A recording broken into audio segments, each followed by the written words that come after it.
Good morning. This is the Board of Appeals, Town of Hempstead, February 26, 2025, 9:30 meeting. Will everybody please stand for the Pledge of Allegiance? Pledge allegiance to the flag of the United States of America, to the republic which stands, one nation, under God, indivisible, with liberty and justice for all. Mr. Chairman, do you have any opening remarks? No. Just to familiarize those who have not been here before with the process, the manner in which we conduct the hearings are as follows. If there are any adjournments, we will call those first. If there are no adjournments, or once we finish with the adjournments, we will then call the calendar. Each of the hearings, the applicant, the applicant will present their case. If there are any people in opposition, they will be given the opportunity to voice their objections, and then we will give the applicant or their representative the opportunity to sum up. We will then close the case. Once we close the case, we will not accept any additional evidence, although during the hearing and prior to the close of the case, we will accept almost any evidence if it's relevant. We are not constrained by the formal rules of evidence, as this is not a court of law, it's an administrative body. We will accept emails, letters, petitions, anything you would like, provided it is relevant. If any people want to agree with the person who made a statement prior to their making a statement, all you have to say is, I agree with the person who just finished speaking. All right? The proceedings are live streamed. You can refer to them later. They're archived. We do have a court reporter who will take down everything that is said in this room. I believe that's all I'd like to say. Patrick? Mr. Chairman, I do not have any applications for adjournment this morning. Okay. First, we have case 8925, Merrick, Hawks Real Estate Incorporated, renewal of grant to use part of premise for outdoor dining, variance in off-street parking, insufficient backup space, and permission to park in front yard setback, also known as 1960 Bayberry Avenue.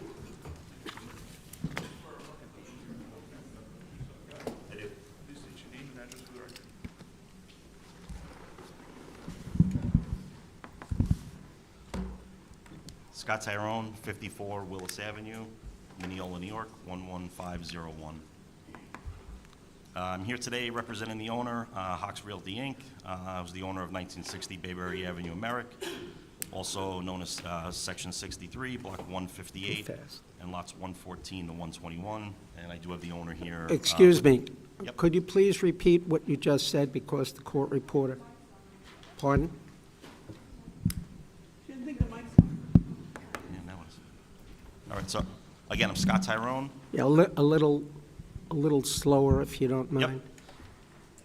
Scott Tyrone. I'm here representing the owner, Hawk Realty, who's the owner of 1960 Bayberry Avenue in Merrick, Section 63, Block 158, lots 114 through 121, and the owner is here with me.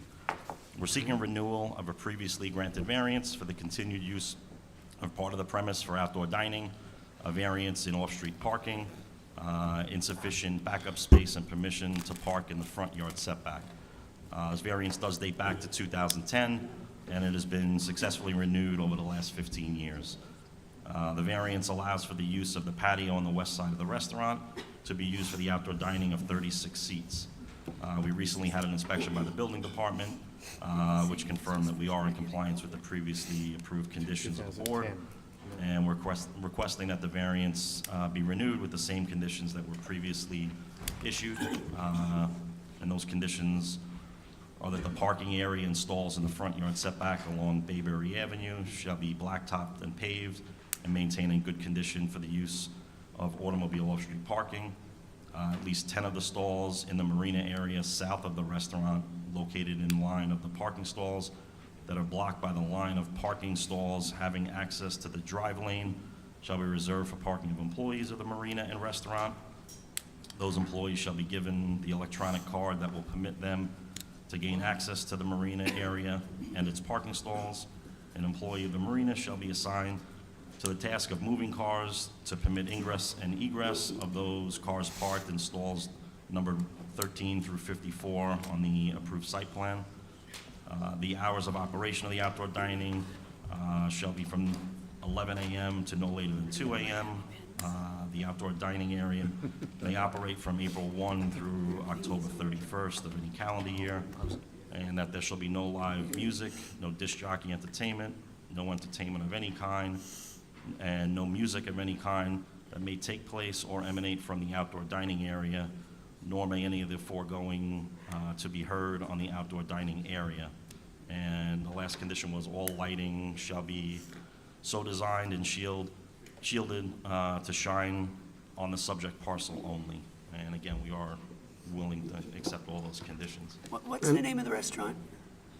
There was a restaurant that just ceased operation for the season. It was called the Rabbit Hole, and they are in talks with a new restaurant operator. So once that lease is signed, we'll be filing a new public assembly permit. Wasn't this the Anchor Down? It was years ago, yeah. Not that long ago. No, and then the same owner changed the name to the Rabbit Hole. It was the same operator. Yeah, Steve, the operator, was the same operator. They just changed the name, and then now once the season ended this year, he's not coming back, and the owner is in contract with another restaurateur to lease the premise. Did you say that you want to keep the outdoor dining open till 2 a.m.? That was the previously approved conditions by this board dating back to 2010. Is it in a residential area? There are residence areas across the street, yeah. Thank you. Just out of curiosity, so given that you're going to have a new operator there, Yeah. do you have a mechanism by which to inform the new operator of all of these conditions? They're aware. The new operator has been in talks for at least since the fall to go into this operation, and we've, he's my client too. We've been to the property, we've looked at it. They're well aware of this, and they're aware that we're here today. One would expect the new operator might have an attorney who might look into that. Yes. One would. Notwithstanding, no, go ahead. I'm sorry. So is there, I want to make sure that if you bring a new operator in, Yep. yes, you're going to inform them of all these conditions. But if this new operator isn't doing that, are you around? Would you be privy to that? Would you see, oh, hey, he's Just put your name on the record. Cliff Hockhauser, 1960 Bayberry Avenue, Merrick, New York. I'm there. I live 2 blocks away. okay. I live in Merrick. So you'll be able to ensure that the conditions are not just known. And I operate the marina. He Okay. operates the marina where the restaurant's attached All to. right, so you'll keep track of the guy knows them and the guy, in fact, complies. Yes, and this is part of the lease. Patrick, is there anything Oh, that, Just these- a minute. Those conditions are going to be contained in the lease? Correct. Patrick, are there any filings that need to be made with our office regarding the new, the grant is in the name of this gentleman and the owner of the property, what the so land- I take it we don't need anything filed with the new operator's name on it because we don't have it anyway? That makes sense? Yeah. It's in his name, that's not changing, so, okay. And we will be filing a new public assembly permit once the lease is signed. Just for the record, the building department inspected the property on November 25th and found that your client had been in compliance with all the conditions previously imposed by the board. That concludes your case? Yes. Any other questions from the board? If not, do I have a motion? Mr. Chairman, I would move that the hearing be closed, the matter be placed on the decision calendar. You will both receive a copy of the board's decision by mail once it's rendered. Thank you, folks. Have a nice day. Thank you. Thank you. Second, all in favor? Aye. Any opposed?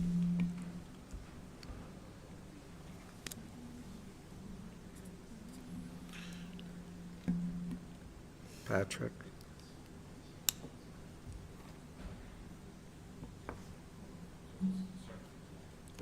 Okay. You redo the pledge?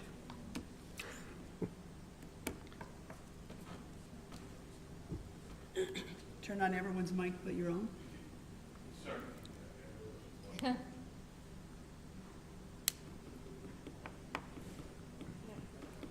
are you, Becky? Next, we have case 9025, North Belmore, SSRM Realty LLC, Scott Waters.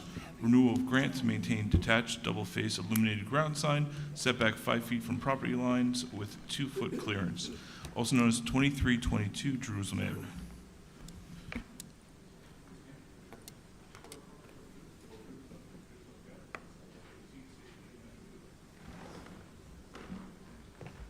Scott Waters, 1782 Roberta Lane, Merrick, New York. Good morning. Good morning. So you're here for a renewal of a grant to maintain a detached, double-faced, illuminated ground sign setback 5 feet from the property lines with 2-foot clearance. Is that correct? That's correct, yes. All right. The building department inspected the premises on December 16th, 2024, and found, Looks nice, right? yeah, and found that all conditions previously imposed by the board have once again been complied with. Do you have anything else you'd like to add? No, thank you. Okay, You do keep I? it very nice. We're looking at it on the Google Earth. It looks Thank you. very well manicured. I go there and I live right nearby. Any other questions from the board? If not, do I have a motion? Move the hearing be closed, the matter be placed on the decision calendar. Mr. Waters shall be notified by mail of the board's decision once it's rendered. Second? Thank you. Have a good day. All in favor? Aye. Any opposed? Next, we have case 9125 near Lawrence, Brixmore SPE2 LLC. Renewal of grant to maintain second double-faced Phased pylon renewal sign, of ground 96 square feet per face, and overall size 192 square feet. Overall height 20 feet, setback 11 feet from Rockaway Turnpike, also known as 274 through 296 Burnside Avenue. Is there anyone here on this case? If not, we'll mark it second call. Next, we have case 9225, Elmont Bola Oil Corporation, Exxon Gas Station. Renewal of grant to maintain one double-face illuminated pylon sign with non-permitted price sign thereon. Overall size 188 square feet, 94 square feet per face. Overall height 19 feet 3 inches, setback 4.4 feet from School Road and 2.7 feet from Hempstead Turnpike, also known as 535 Hempstead Turnpike.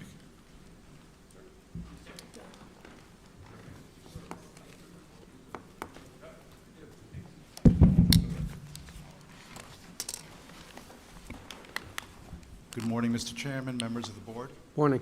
My name is Andrew Stewart, S-T-U-A-R-T, of High Point Engineering, 1860 Walt Whitman Road, Suite 600, Melville, New York, 11747. We're the engineer of record, and I'm here on behalf of Bola Oil Corp., applicant and owner of the station, to renew a variance for the existing detached sign at the noted station. All right, so this is once again, a renewal. The building department inspected the premises on January 3rd, 2025, and found that all conditions previously imposed by the board are continuing to be complied with. Do you have anything else you'd like to add? If not, No, not at this time. okay, any other questions from the board? If not, do I have a motion? Move that the hearing be closed, the matter be placed on the decision calendar. Mr. Stewart, you'll be notified by mail of the board's decision once it's rendered. Second? All in favor? Any opposed? Have a good day. Thank you very much, everybody. Have a good day.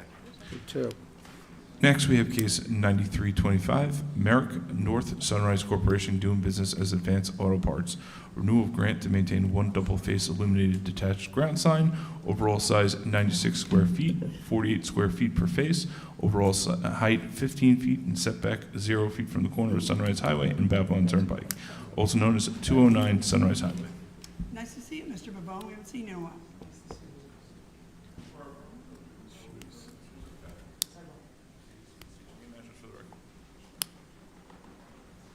Good morning, Chairman, members of the board. Richard M. Bavone, 308 East Meadow Avenue, East Meadow, New York.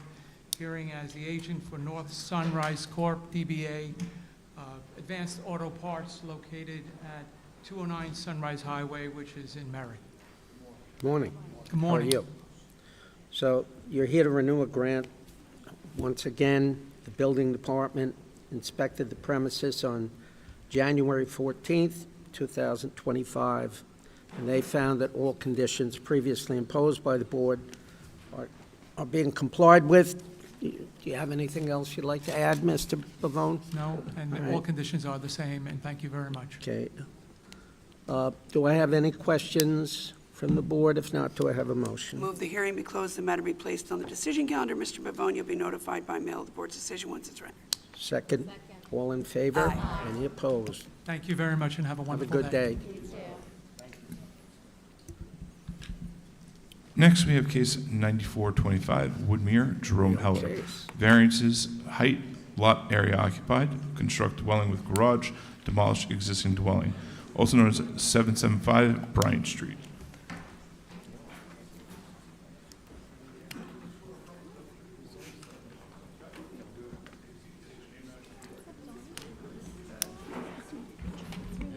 Excuse me, before you go on. Gentlemen in the back, if you'd like to have a conversation, could you please do it outside, because it's difficult enough to hear people at the microphones, if you don't mind. Go ahead. Good morning, members of the board. My name is Dean Katsubis. My address is 121 Newbridge Road, Hicksville, New York, 11801. I am here today with my client, Mr. Heller. Yes, good morning, Mr. Chairman and members of the board. My name is Jerome Heller. I reside at 775 Bryant Street in Woodmere, and I'm here today, obviously, to request a diminutive change in the plans that we have. What do we got? To be accepted. I'm a longtime resident of Woodmere. I'm the third generation. I've lived there basically all my life. I have 4 children, 3 of whom do live in the 5 towns, primarily in Woodmere. And approximately 2 years ago, we had a flood in our house at 775 Bryant Street. We had a steam unit for a shower, and the unit was in an interior closet, and a valve broke in that unit. We were not home. We do have another apartment that we visit for the many months during the winter in Florida, and water was running, and we lost basically half of the house. And as a result of that flood, we have mold behind walls, and we felt with professional guidance that the best way to continue living at that address would be to rebuild the house and have the house for primarily my youngest child, who has three children, and she may be in the family way now for a 4th child. And being that we do come in from Florida, we would like to have the ability to live there with her at certain times. All right, members of the board, the design of the new house would require 2 variances. Lot coverage being one of them. We're asking for 32.56%, where we're 2,364 square feet, where 27.5% is allowable. This is a small increase of 367 square feet. I have seen many variances get approved at 32% and higher. And so that I feel is a rather routine variance and rather de minimis that, based on the circumstances, should be approved. The second variance we're asking for is a height variance. We're asking for 32 feet above the crown of the road, where 30 feet is required. From my experience, I understand the board does not look favorably on height variances. This, however, is a bit unique in a situation which should be considered for several reasons. The property, or this property, is at a disadvantage in regards to the crown of the road because there is a 3.77-foot difference, or almost 4-foot incline from the crown of the road to the grade at the location of the house. So we're losing that much space. That number is normally like 18 inches in most areas, where so we lose 3.77 feet from the crown of the road to the grade of the house. And I'd like to point out that at the front of the house, the roof height will be 28 feet from grade, and the incline continues towards the back of the house, and at the back of the house, the roof height will be 27 feet from grade. The roof also incorporates a flat portion of the roof, which will not be visible from the ground, and it gives the appearance of a hip roof. So in theory, we're only asking for the height variance at the front of the house, and more so because of the topography of this site as the grade goes upwards towards the back of the house. This is actually in line and substantially smaller than some other houses in the area. More notably, I'd like to point out the house next door at 325 Howard Avenue, which is much higher with a ridge height of 36.17 feet above grade. I have, and I will submit the photos and the plans of that house, which show this work. This house did not need a variance because it was done in 2007, where the code allowed for 30 feet to the midpoint of the roof, not the ridge height. And at that time, it did not need a variance. Nonetheless, though, this house is located right next door, and I would like to use it to demonstrate character of the neighborhood. I'd also like to point out the house right behind our subject property, number 776 Addison Street. I was not able to find plans of the house, however, I am going to submit a photo which shows a roof height which appears to be higher than normal. Other larger houses in the area include 320 Howard Avenue, 355 Howard Avenue, 350 Forest Avenue, 364 Howard Avenue, 343 Howard Avenue, 340 Howard Avenue, and 373 Island Avenue. I have photos and screenshot of their approved plans on each of these, all of which are newer and larger homes. Many of them do show a roof height of 30 feet. Some do show a roof height higher than 30 feet. Some may be approved for other reasons, whether they're in a flood zone or not. We are not in a flood zone. We feel that the variances that we are requesting are minimal in nature, and kindly request the board's. All right, we'll accept those in evidence. Mr. Katsougas, I noticed that two things, that the ceiling height in the first level is 9.6, and that the roof pitch is a 7.12. If you were to take the roof pitch to a 5.12, how much would that take off the height, if you know?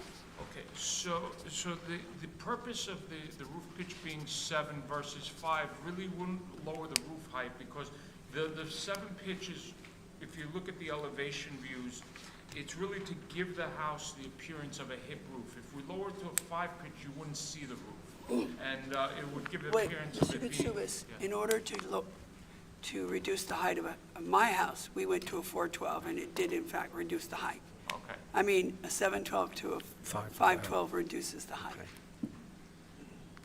We could also leave it at 7.12 and reduce the height.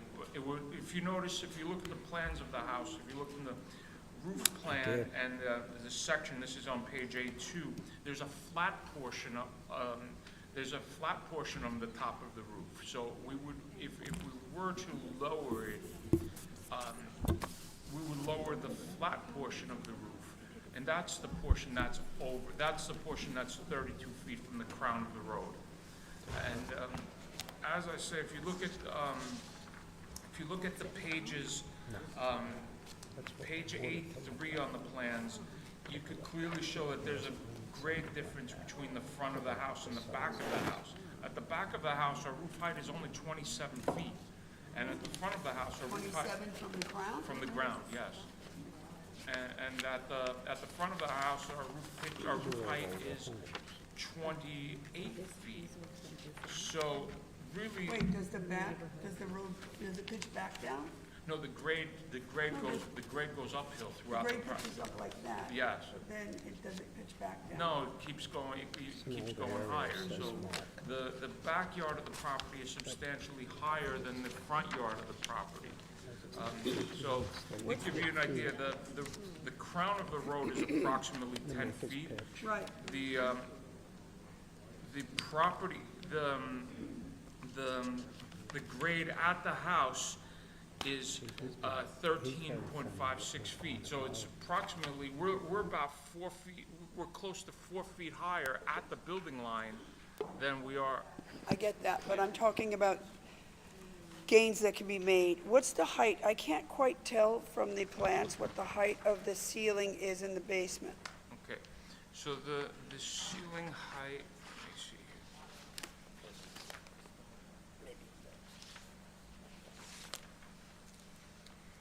Can't quite tell what it is. They are showing, it appears to be an 8-foot ceiling in the basement, which Is not that 8, 10 and a half? 8, 10 and a half, but that includes the Floor. the floor, the thickness of the floor. What are you taking out for the floors, a foot or foot and a half? 10 and a half inches if it's 8. So you're good, 8-foot ceiling in the basement, Yes. 10 and a half between the floors. And then a 9'6" ceiling on the first floor. Yeah, I mean, that just seems like to put a 9-foot, 6-inch ceiling, first of all, it's a 7,200 square foot lot with a 32 coverage 5 over. I get it. That's a big house as it is. I know they have needs, 4 kids, and they want a spot to stay in when they're back home. Makes perfect sense.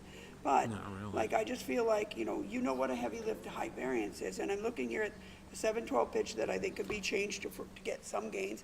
9-foot 6-inch in the first floor, which I think gives us a foot and a half there. You understand what I'm saying? And then we got, well, 8, 10 and a half in the basement, but granted, 10 and a half is the floor, so you got an 8-foot basement, you know. So I just think there are places you could do this house with a lot of area occupied and out of height variance and still have a pretty lovely large home. So that's why I was asking you about the gains that could be achieved by changing the pitch from 712 to 5 or 612. But either way, I understand your argument. I understand the hardship created by the change of grade. Excuse me, can I say something? The Sure. house next door is 36 feet high, From what? from the crown. Crown of the road. Crown of the road. I thought you said you didn't have that. No, No, the no, one behind. we don't have the one behind, and that's, we That don't, one's pretty high too, that but, one is at least 34 feet. Do you have the address? Well, we'll take it into consideration, but And we're trying to keep, trying to keep the same, the same height of the surrounding houses.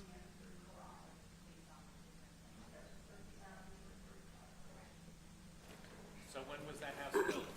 The one next door was, the plans are dated 2007, so that was before the change. change, but nonetheless, this is not out of character, being that we have a house that's substantially higher next door. Excuse me, on the other side, there's an old house, and that house is way over 30 feet as well. All right, well, we'll So take it we're in. trying to, Are those materials that you submitted to us, those addresses, Mr. Katsounis? Yeah. All right, we'll take a look at it when we deliberate. also, we're moving the house forward so that it's not obstructive in any way to any of our neighbors. Mr. Katsounis, the 2 properties that you recently just alluded to, we have the photographs here? Yes. So the 2 immediate close ones are is 325 Howard Avenue and 776 Addison Street. So 325 Howard Avenue is directly next door, and 776 Addison Street is directly to the back. All right, As my client also stated, we're moving the house forward. Actually, it's more forward of where the house is currently situated. It doesn't, by doing so, we have no other variances. We don't have any side yard variances, we don't have any front yard variances, no rear yard variances. And also, I'd like to point out, if height is an issue, as far as... height's always an issue, Mr. Katsounis, you know I know, that. but I'll point out that If casting a shadow on other people's houses is the issue, this property is located on the south side of the block, therefore, it will cast a shadow in the street and not on somebody else's house, just based on that positioning.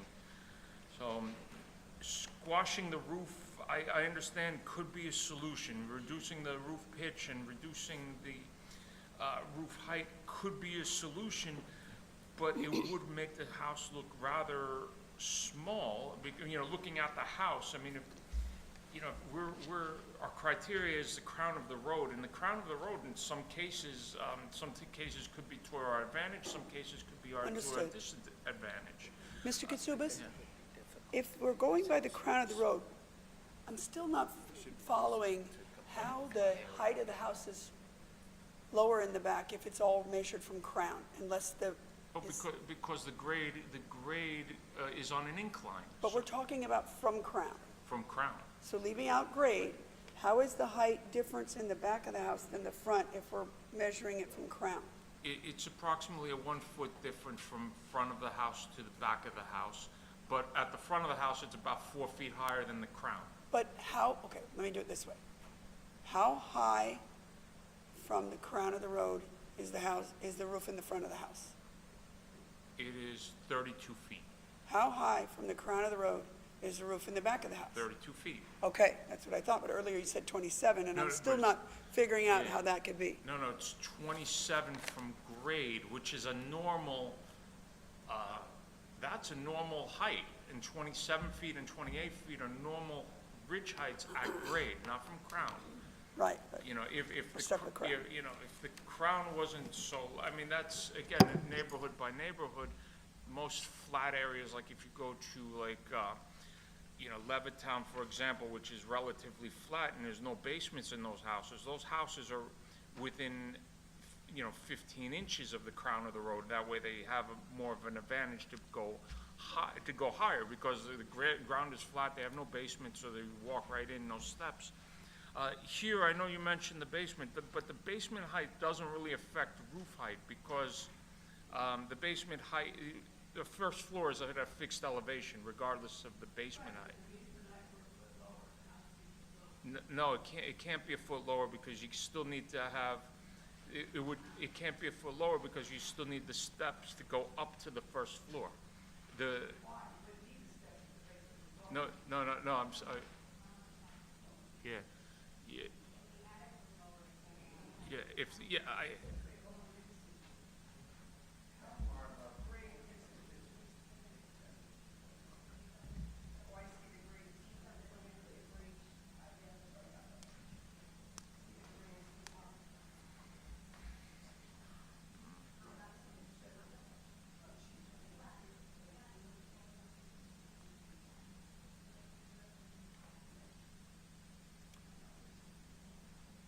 Please bear in mind that we're only asking for a 2-foot variance, so. Anything else you'd like to add?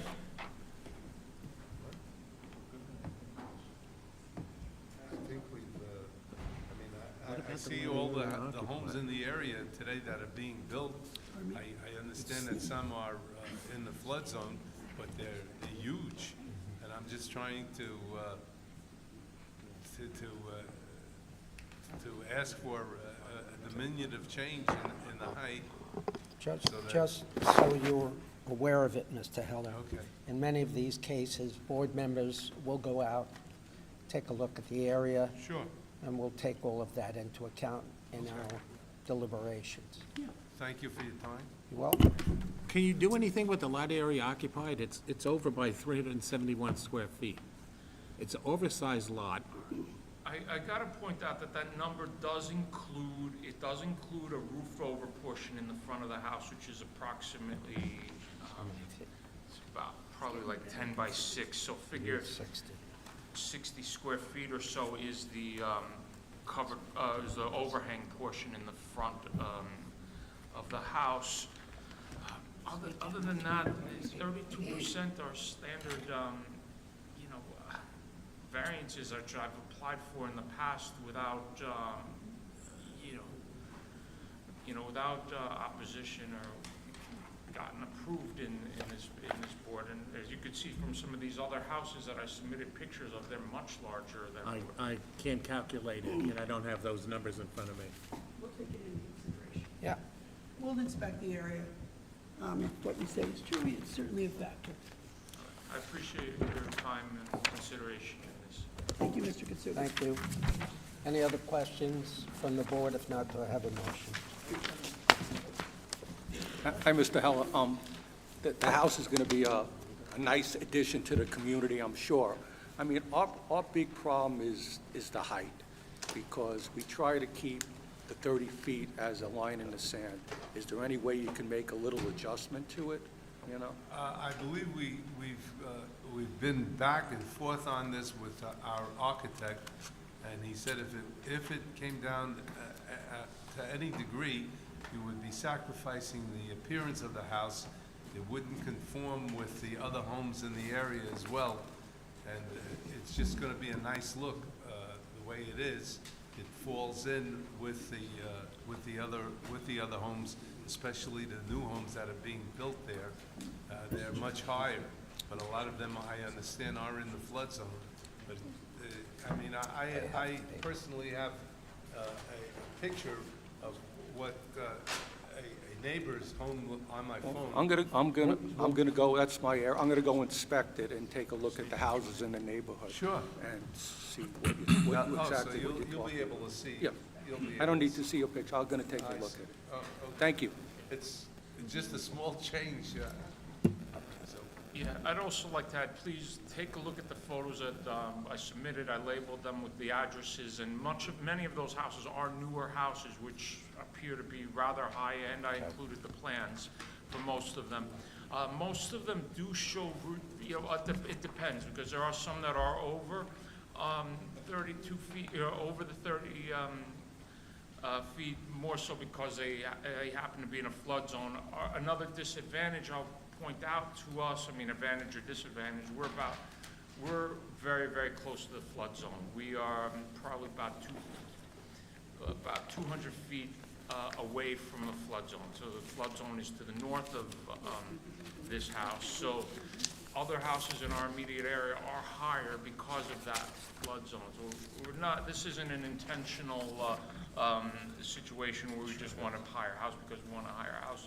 I feel that this situation with the grade increase, other larger houses in the area, this would warrant the need for this type of a variance. That would conclude our case.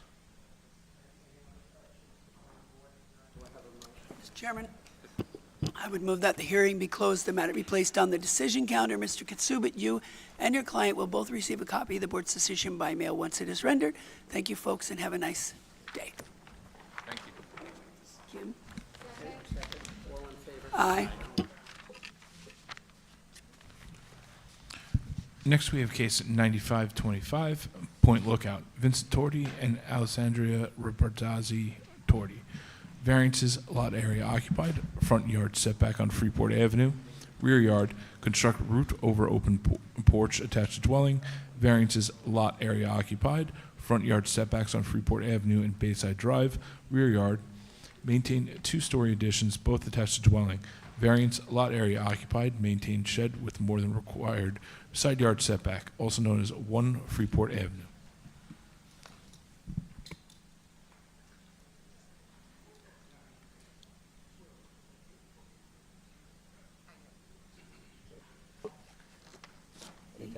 Michelle Consolino, 312 Ellington Avenue, East Garden City, New York, 11530. Good morning, Chairman and members of the board. My name is Michelle. I'm the agent for the homeowners, Mr. and Mrs. Torti of 1 Freeport Avenue, Section 61, Block 15, Lot 28. The property is located in a residential B zone, southwest corner of Bayside Drive and Freeport Avenue. The first case in front of the board today is to construct a roof over open porch attached to the dwelling, approximately 29 by 8 feet. Owners are seeking relief for the lot area occupied, the front yard setback on Freeport Avenue and rear yard. The existing lot coverage of the property currently is 30%. The proposed will be 35.8%, and 27.5% is permitted. The existing front yard setback is 11. Castellino, is that the Excuse- number for all the lot area occupied? Total? Correct. I know you have more than one, I just want to make sure that's the total. Yes, that's the total. The existing front yard setback is 11.2 feet. The proposed will be 3.2 feet, where the required front yard setback is 19 feet. Hold on. Yes, Okay, so that front yard setback you're talking about is the one on Freeport or Bayside? facing Freeport. Okay, so it's currently 11.2 and you're requesting 2 feet, and that's for this, is that the addition or the porch? We're requesting 8 feet to give us a 3.2 feet setback. 3.2, and the 8 feet is the porch? The 8 feet is the porch, correct? With a roof over? Correct. Okay. Open on all 3 sides. And your client, if we were to approve Grant this, it. and I have no idea what we would, that your client would accept a condition Not that to it not be enclose it. otherwise enclosed in the future? Of course. Keep going then. The existing rear yard is 13.9 feet. The proposed rear yard is also 13.9 feet. The required rear yard is 16.85 feet.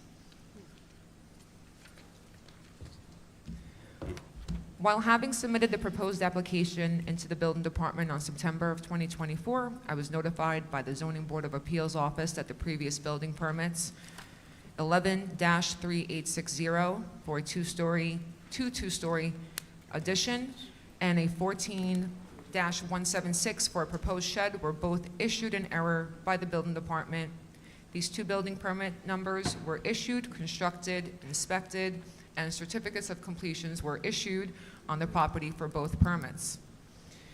11-3860 for the two-story additions required a variance for the front yard from Bayside Drive. 13.6 feet was provided, 25 feet was required.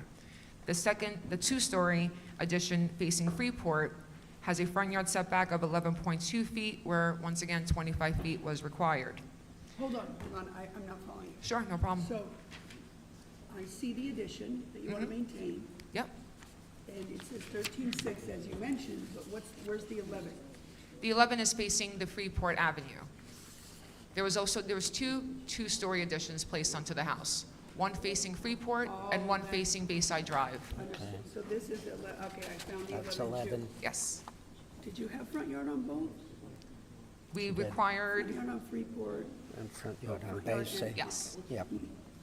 okay, but what did you say about prior permits being issued in error or something? So the permits, those 2 permits, the 11-3860 and 14-176 were both issued by the building department. They required variances at that point. They were not brought It down. wasn't picked up? Correct. And they were built based on those permits? Correct. Yeah. Okay, keep going. The lot coverage for all existing structures at this time is 30%, where 27.5% is permitted. The building permit 14-176 to construct the shed, the lot coverage is 30%, 27.5 was permitted. Hold on, Sure, the shed's already constructed though. correct. That was 14-176. Okay. But you're saying you're at 35.8 now, and the only thing to be constructed is the roofed over porch, We're right? proposing 35.8. Right. We have 30% right now, So that porch is a 5%? 5.8? 5.8%. Okay. Huh, doesn't look like it, but go ahead. Now, It is. one thing, you didn't give me the side yard on the shed. You need side yard, right?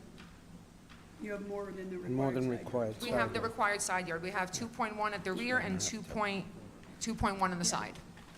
Yeah, because you're a corner, so you have to have an exact. The proposed roof over is in character of the surrounding homes. Majority of the homes on that block actually have a setback of 2 or 1 foot off the street, off of Freeport Avenue. The structure will remain open on all 3 sides. A condition could be placed in by the board. The property is well-maintained and meticulously landscaped. The homeowners have lived at the property since the day it was built in 1963 and would like to continue to do so. That concludes my case. Okay. Any other questions from the board? Not? Do I have a motion? Move that the hearing be closed, the matter be placed on decision calendar. Ms. Cozzolino, you'll be notified by mail of the board's decision once it's rendered. Sure, thank you so much. Second, all in favor? Aye. Any opposed? Christina, I'm sorry, may I please submit this to the board? It's the Side yard aggregate. Side aggregate, rear. Two-story addition, Already getting in too much trouble. two-story deck.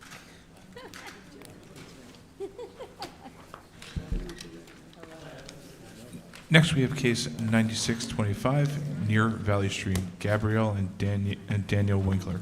Variances, lot area occupied, side yards aggregate, rear yard, construct two-story addition with two-story deck with stairs open below, both attached dwelling, also known as 729 Eagle Drive. Utterly amazing. We have someone on this case who's signed in, who lives in a P.O. box. Andrew Shear, 391 Garfield Avenue, West Hempstead, New York. Andrew, excuse me for interrupting you, but is there an Arlen Walkeran in the room? Arlenea?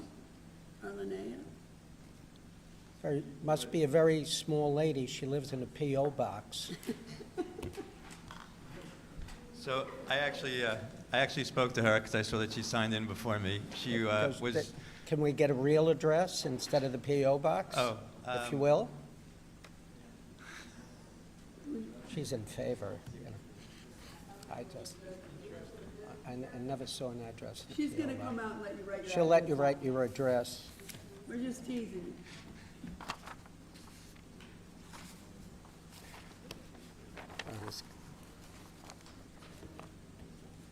Dawn. Did we grant an expedite on it?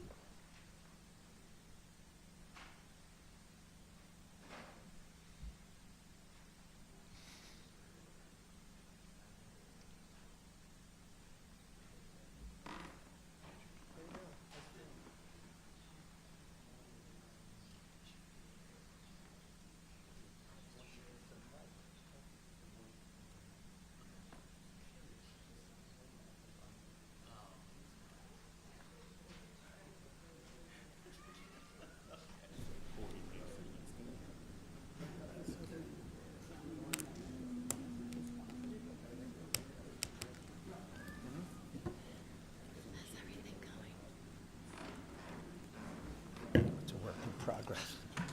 Everything is work in progress. He's getting,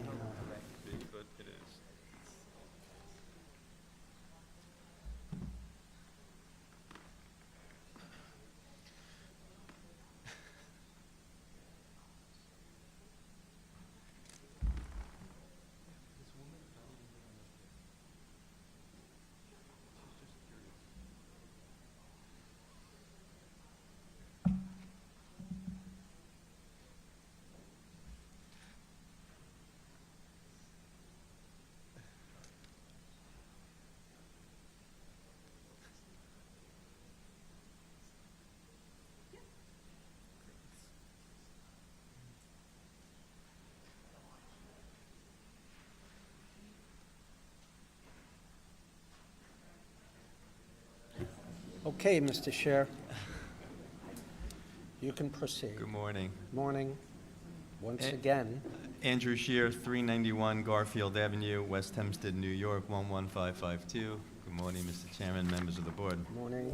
I am here representing my client, the Winklers. They are proposing an addition to their house, a two-story addition on a high ranch. The main objective of the addition is to add more bedrooms and to have the ability for his father, to come and live with them. He has multiple sclerosis, and the high ranch allows him to come in and also have bedrooms on the first floor, which is Mr. Shear, I have to very much- ask, are any of your clients related to Henry Winkler, the Fawns? I have not been told they are. Because that would be something to brag about. Yeah, then, yeah. Okay. Then I would have brought them. Yeah, right. I would have brought them if they were. Right. Come on, Henry. They bought them another house, I would imagine. Go on. So like I said, I was saying, the father has multiple sclerosis, and they'd like to have him come, so we're adding bedrooms on the first floor as well as on the second floor for their need for their family.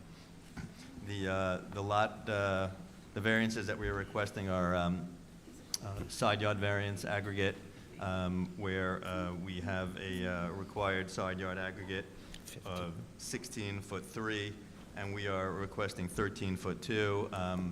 The deck has a staircase that is set back 5 feet. The house addition on both the left and the right side go out in line with the house. So we are not extending the house at all to the side, so that remains. But the stair of the deck is the only encroachment that requires the aggregate. Well, that also requires the aggregate. The rear lot cover, the rear yard setback of 25 feet is 24 foot 4 inches, so it's only 8 inches in the rear yard. And the lot coverage is a total of 35%, where 31.2% without the deck and 35% with the deck. So those are the, I'm sorry, how much is it with the deck? with the deck 35, Okay. 31.2 without. All right, and if we were to consider approving this coverage, you probably had this question before, would your client agree to a condition that the deck not be enclosed in any way in the future? Absolutely, absolutely. Okay. It's just the high range, obviously, with the, What's the grade of the deck? How far off grade is the deck? The top level is probably 8 feet. It's one story. It's a high ranch, so the first floor is, the recreation room on grade level. So the kitchen is at 8 feet, about. So the high. deck comes off that level? The deck comes off the 8-foot kitchen level. Yes. Yeah, okay, right. so it doesn't apply the 30%? Unfortunately not. No. Right. So and that is the case.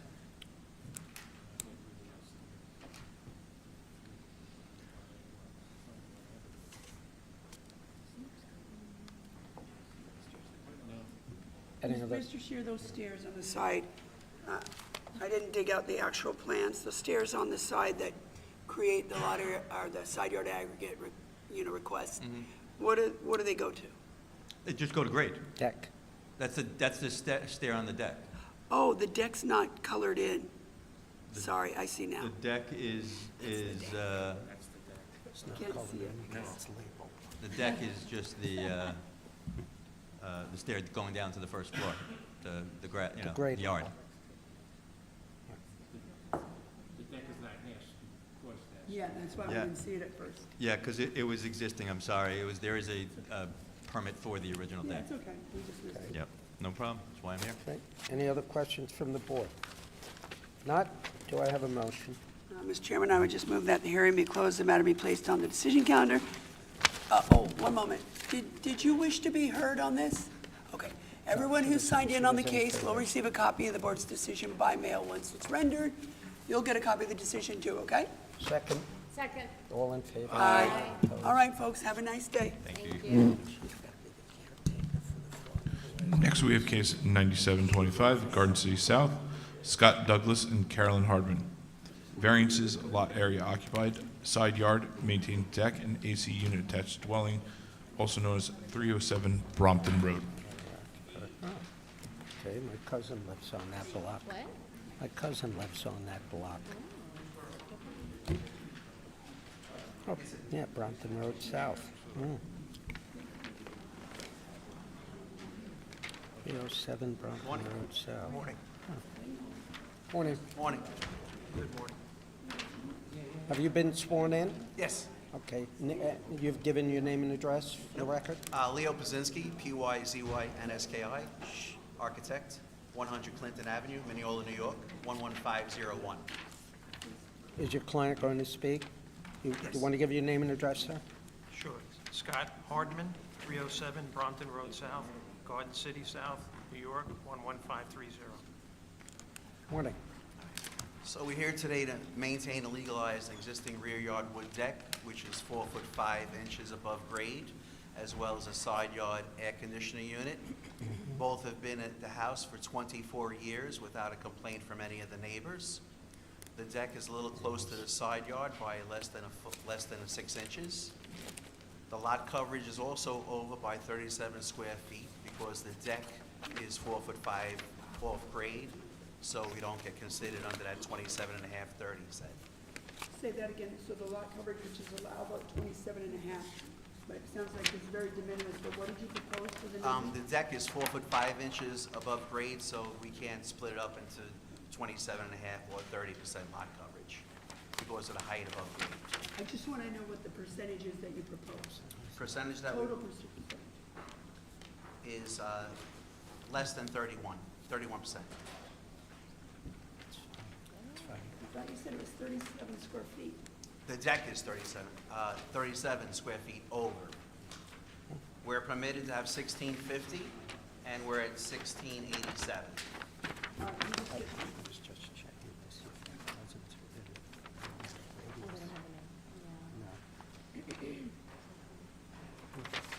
Okay.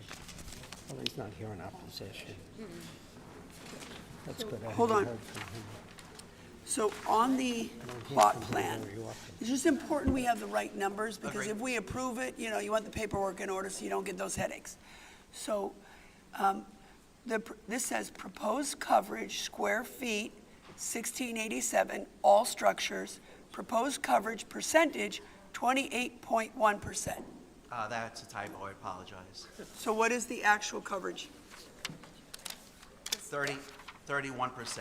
Okay, you're gonna have to change it, because when the building department comes out to inspect it, and the numbers don't jive, you're gonna have a bunch of headaches. So 31.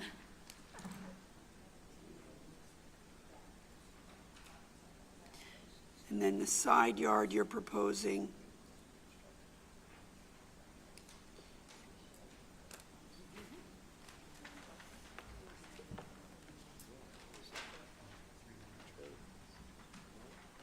Just so I'm clear, it says side yard 1 twice, but either way. I have side yard to the deck and side yard to Yeah. the AC unit. Okay, it looks like the AC unit is the closest? Yes, Okay, so where you need 5, you're providing 3.3 correct. on that side. Yes, The other side, you're fine. yes. Okay, so it's really a 5 versus 3.3 analysis. Okay, one quick question. How did your clients come to know they needed to legalize these items? I did a previous application to interior alterations, and once we submitted the survey and a plot plan, it came up in the building department. Happens all the time. We already received the permit for the shed and the fence. We're just waiting on the AC and the deck. Okay. Thank you. Any other questions from the Yeah. board? Yes, Mr. Brzezinski, we'd like to show you Google Earth. They allow this and There's go an, to- there's an addition to the south. I don't know what that is. No, it's going straight. But it's Brompton goes south. We have two one on the deck and one on the side, and the back on the other side. So I heard that, it's a rollout. Yeah, they're two Over, rollouts. over a deck. How high above the grade is the deck, or is it on grade? That's the deck here. The one rollout covers the deck. The one rollout covers the deck, which is 4 foot 5 inches above grade. That's why I couldn't consider 27%. You couldn't consider 30. You No, had to no, do no. And 27. the other rollover covers what? There's a patio on the. On grade, Yes, on the grass? on the ground. Yes. Okay. Did you all right. ask, sorry. did you ask Okay. about enclosing the deck, imposing a condition? Oh, no, I did not. Go right ahead. Wait, Dawn should have given let me see, yeah. I assume you've heard me earlier mention to people with coverage requests, coverage of the lot requests that exceed the allowable, whether or not they would agree to a condition to not enclose it in the future if we were to grant it. Would that be acceptable to you and your client? Yes. Okay, great, thank you very much. You know you have several open building permits. Those will be closed out if this application is granted. You have one on, it looks like you have one for a 6-foot-high vinyl fence and a shed, and then you have the other one for the alterations. Doesn't say whether they're If you want to take a interior or photograph of this sheet, we can let you do that, just so you get them closed as part of this process. Close them I out. have the shed and fence was closed out already. Here's the permit. There was some discussion on what should be included on which set of drawings, so the shed and the fence were issued immediately. Also, gas stove, fireplace, kitchen sink, dishwasher, those appear to be open plumbing permits. I'll take If a you look. want to take a photograph of this I with have, your I have phone. it. I You did the do? search. Oh, you have the search. I'll Okay. reach out to the contractor, find out from Yeah, his plumber just- what the holdup is. Tie it all up together. Clean it all up. Anything else you'd like to add? No, thank you. Any other questions from the board? If not, do I have a motion? Move the hearing be closed, the matter be placed on the decision calendar. Mr. Bazinski, Mr. Hardman, you'll be notified by mail of the board's Second. decision once it's rendered. All in favor? Aye. Any opposed, any abstentions? Great, thank you so Thank much. you very much. Next, we have cases 9825 through 9925. Hewlett,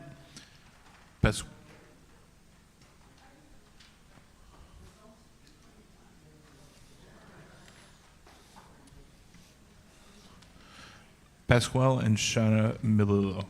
Variances, lot area occupied, average front yard setback, construct two-story and second-floor additions and portico, all attached to dwelling. Variances, lot area occupied, maintained shed with less than required side yard setbacks, also known as 96 Caitlin Place.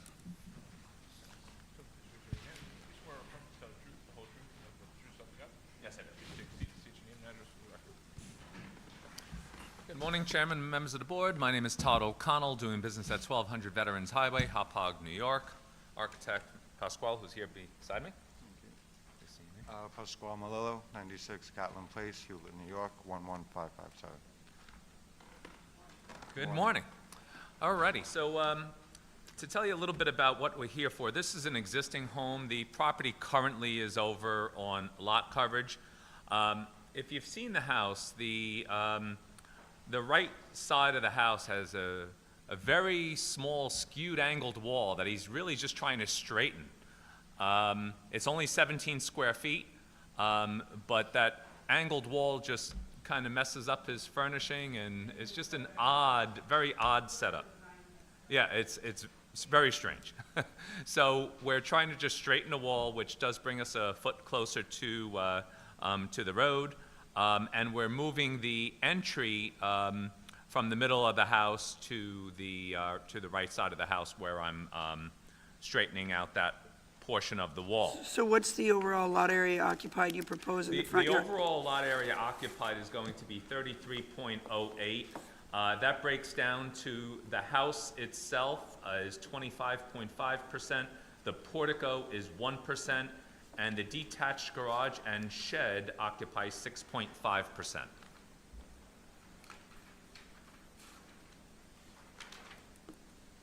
So the two-story and the second-story addition are both a function of that angled wall? That is change?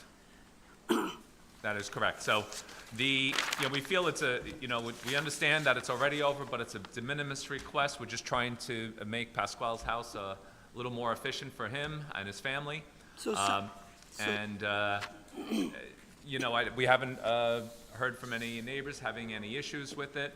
Part of this is also, we feel, going to make the house more attractive to the neighborhood, and it's going to be, we're going to redo the whole look of the house, so it will add to the character of the neighborhood. So And, just so I fully understand, so there's a request for a two-story addition. That means outside the footprint, obviously. just that 1 foot And is a then- two-story, And then a second-floor addition. Correct. Which is over the footprint. over the existing footprint. So is one of those the portico? Is that it? Or what? No, the two-story addition is just that 1 foot sliver that's straightening out the wall. Okay, and then what's the second-floor addition? It's over, the right side of the house is only 1 story, Okay. so we're just adding So over that's going to that. be an addition that's over the... Over the existing 1 story, which is for bedrooms. And front yard average, what is it? The and what front do you? yard existing average is 25.77. 25.7 actually Okay. is the average. And again, we're just trying to maintain what's already there, I believe. What do it's- you propose? I'm sorry? The average setback in the area is, you said is 25.7. 25.7. What do you propose your house be at when you're Oh, done? I'm sorry, it's going to be at 12.79, And what's it at right now? 13.7. It's just Did it- because that wall's angled. It's Did just it straightening already out. have the variance to get out to the 13.7? That I do not know. I mean, in other words, are we being asked to grant a 1-foot variance from what you already had? or a 13-foot variance? Well, I don't know if it went previously for a variance.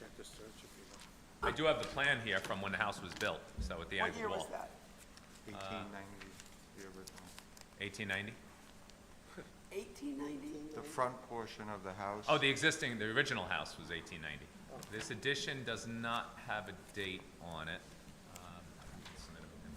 Wow, that is the old, in 20 years, that's the oldest house that I've heard of. That's why it's situated. That's why it sits where it is, so It's close. situated different because there was pretty much no other houses in the area when the front original portion that had before built over and built and added on multiple times over the years and prior to me owning the house, it sits a little different than the rest of the surrounding neighborhood because it probably was the only house in the neighborhood. Just trying to find the search sheet. That's why the garage, whoever built prior to me owning it, built an extension to the right side, and that's why the garage doesn't line up with the driveway. And just so you know, the garage and the plastic shed that's part of the variance, as soon as we are, finished with whatever construction takes place, once permit is granted, is being removed completely and redesigned, and we'll probably be back here to permit the design as well. So right now, it's just for personables and storage of the construction equipment. And that front angled wall is not a design, it's another product of terrible craftsmanship. The whole house was built as Well- worse as it gets as a contractor. It's All just right. been a disaster from the beginning. So just to put on the record here, in 1965, there was a permit that was issued and closed to maintain an existing one-family dwelling and the garage. And then in 69, there was a front and side addition permit granted and closed. So I'm going to assume that it's already legally where it is and you Yes, just and want that's to the angled wall. buy a foot. Yeah, Yeah. because that was a front addition, so. It was a side addition, actually, but the property line is skewed on the property, so I think when they did that addition, they was trying to follow the property line or something, and making a weird angle. Just look at this, look at disgust on it. It's like, who would do this? On Google Earth, it looks like there's a second shed in the back. Our attorney's going to show you. I'm just wondering if it is or...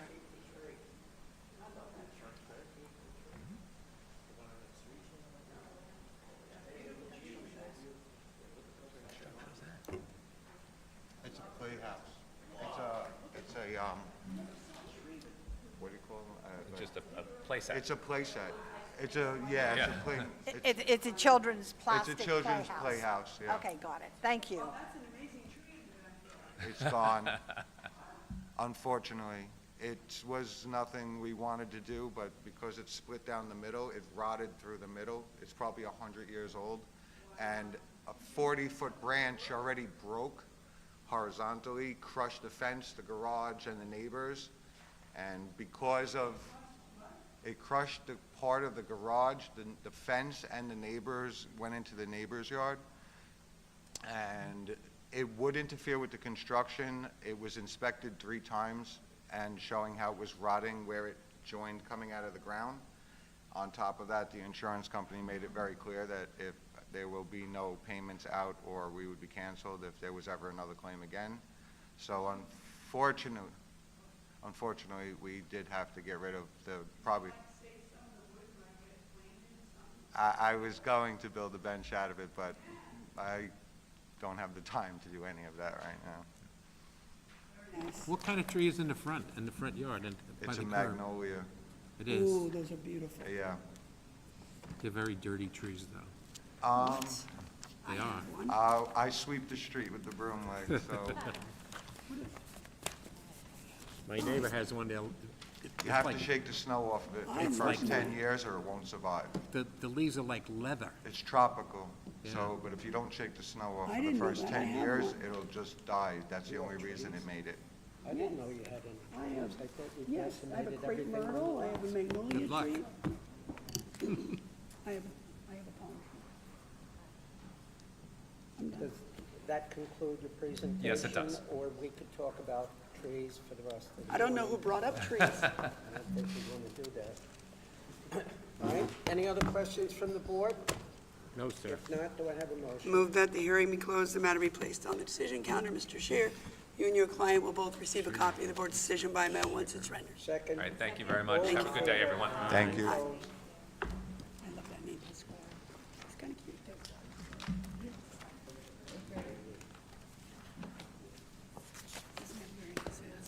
Take a break. Yes. Yeah, I do. Yep. Stephanie needs it. Steph, all right, we're going to take a 10-minute break. So the court Maybe reporter, 15 minutes. Okay. So the court reporter get the blood can flow. refresh her blood and The blood flow?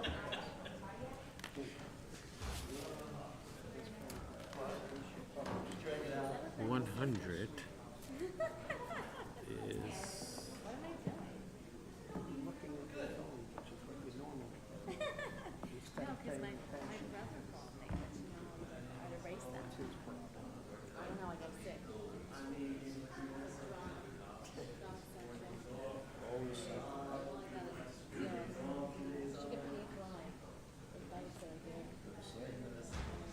Now you have another shit with that.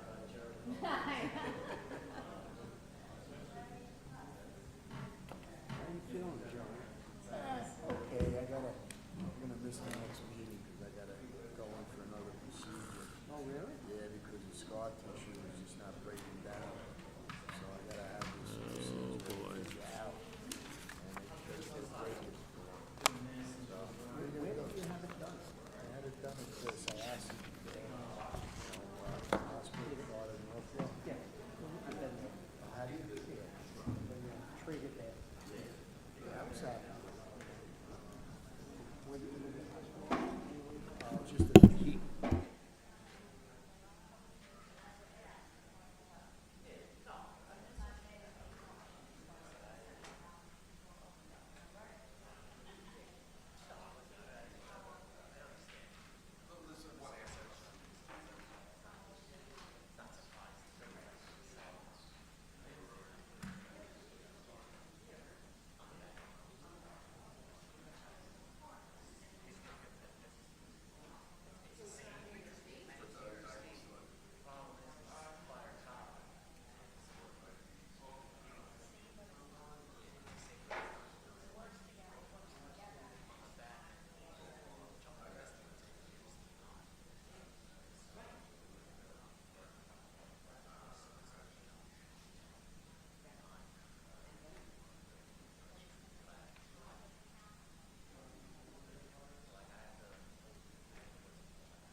Go ahead, Patrick. Excuse me.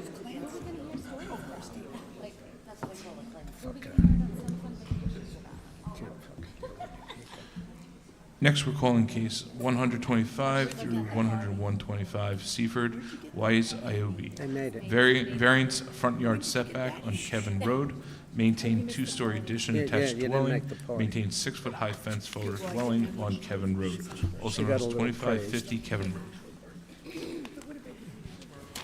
Kimberly acted out.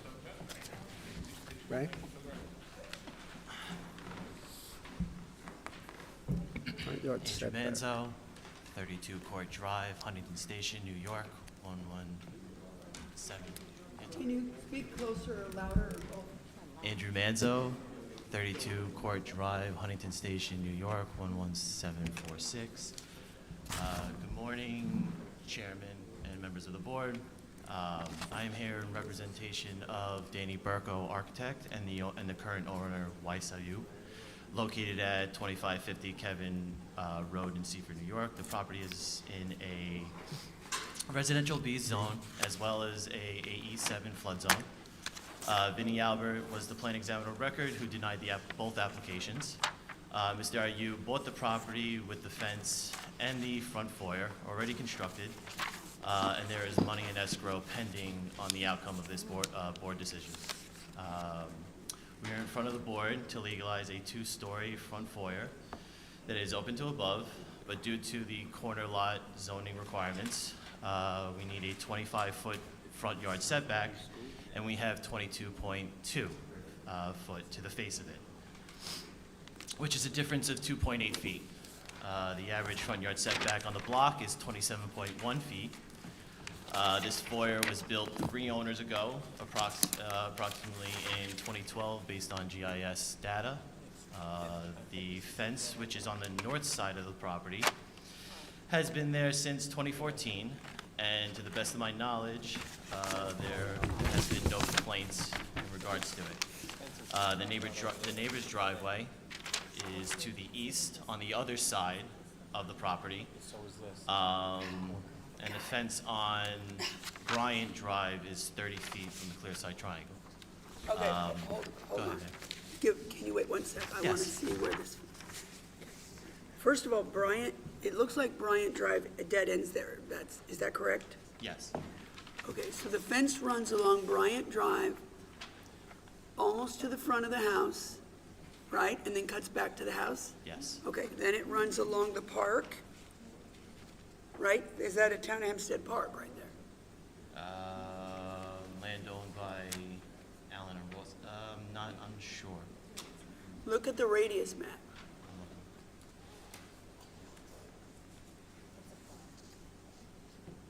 Yeah, I just want to confirm where the fence is. Yes, it's a Town of Hempstead Park.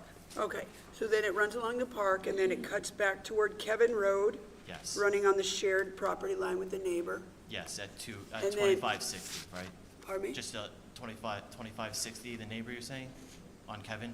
Yes. Okay. Then it runs toward Kevin Road, and there, Then it cuts, it's a little It- bit forward of the property. yeah, it's 14 feet forward of the dwelling, or is that the measurement from the street to the Just pull that up real quick. I think it's 14 feet forward of the dwelling, Yes, it is 14 feet forward of the dwelling. and then runs back to where the driveway and cuts back, right? Correct. So there's no fence on that corner of the property, the corner that's on Bryant and Kevin, right? That's all open. Well, no, that is a fence. Yeah, there is a fence there. There's an existing 6-foot PVC fence that runs, Ho. The corner where Kevin Road and Bryant Drive meet? no, in that area, no, there is no fencing in Right. that area. The only fence on this property is the one denoted by the line dot, right? Yes, There's no other fence on this property? not that I can see on the plot plan that's provided. Oh, you haven't been to the house? No, I have. Oh, So, okay. Does the plot plan accurately represent what's at the house? Yes. Are you talk, When I asked you, no, that's, when you answered, that's what that I can see on the plot plan. the photo here, Yeah, which I took? okay. So, can't So, accept yours. wait a minute. Can't accept that, Megan.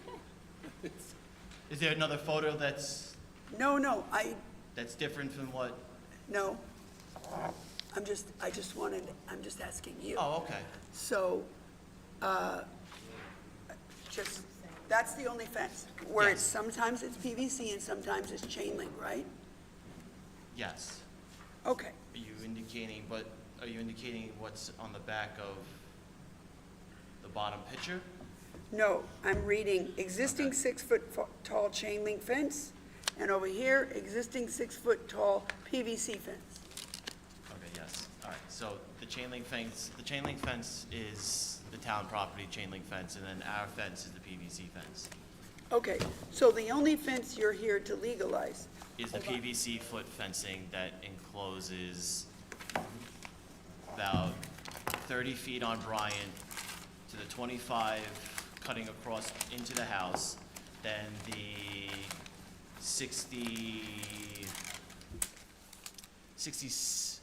66.5 along the the shared property line on the neighbor's side, which is 2560, that then cuts across going about 30 feet and then Right. cuts back down to 14 feet. right. So one Yes. question, the fencing along the park, you see how it's like PVC's over here, PVC's over there, and then on the one side, it says existing 6-foot tall chain link PVC park fence, right? Yes. Is that running just in that section or all the way Just- across that back? I'm assuming it's since the park, they I would They run assume it that along. too, but the way it's noted on here, I just wanted to make sure I was assuming correctly. That the entire fencing along what I'm gonna call the south boundary line given by the arrow. at Okay, least. so it juts back down. All right, so if you see in the picture, that's, there should be a photo of the aerial view of the house. You can see the back portion, the bottom, right there, bottom left. Okay, so the fencing The fence is then chain juts- link all along that line? Yes. Okay, Yeah. great. Okay. And That- that's not before us. No, just the PVC. That concludes your case, I hope. All right, No heat. so we originally started this project with Mr. Hogan, who then sold the house to Mr. Ayub, which, that's why there's 2 owners' affidavits in the packet. There is a current complaint on the property that I'm aware of. It is accumulation of garbage, but as you can see in the photos that I've provided, there is no accumulation of garbage on the property. But we can't close that out until until we close out these permits here, and code enforcement can go back out there to do an inspection. All the open permits will be closed out. Yes, yeah. When We're is your looking court to date? close everything out once we get this decision here today.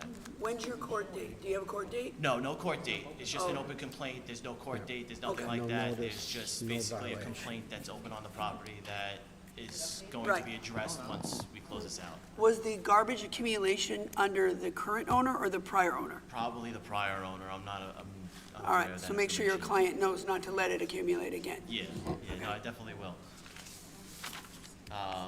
But that concludes my presentation. If anybody else has any other further questions, I will answer. Any other questions from the board? The search sheet shows, and it's dated May 2024, that there are no open permits. No, not permits, complaints. Oh, complaints. Complaints. He told them about permits, but I he didn't, told them. I He didn't was say stating you to had me open if we're permits. going to make sure that we're going to close out the permits that are here before the board today. He'd much rather have open permits than open complaints. but- No, I'd rather have open complaints than open permits, because complaints are meaningless. Anything else you'd like to add? That's it. Any other questions from the board? If not, do I have a motion? Move the hearing be closed, the matter be placed on the decision calendar. You'll be notified by mail of the board's decision once it's ready. Thank you, ma'am. All in favor? Aye. Any You know, some of the opposed? decisions are made this evening. If you'd like to check in tomorrow and see whether or not your case was, given that you have this time-sensitive situation, if you'd like to check in tomorrow. Hold on a second. What is the time-sensitive He wants to situation? close the complaint and clean it up. It's a complaint, okay? Yes. It's not a And court he'd like to hearing do the date. right thing. Good. Thank you. Have a nice day.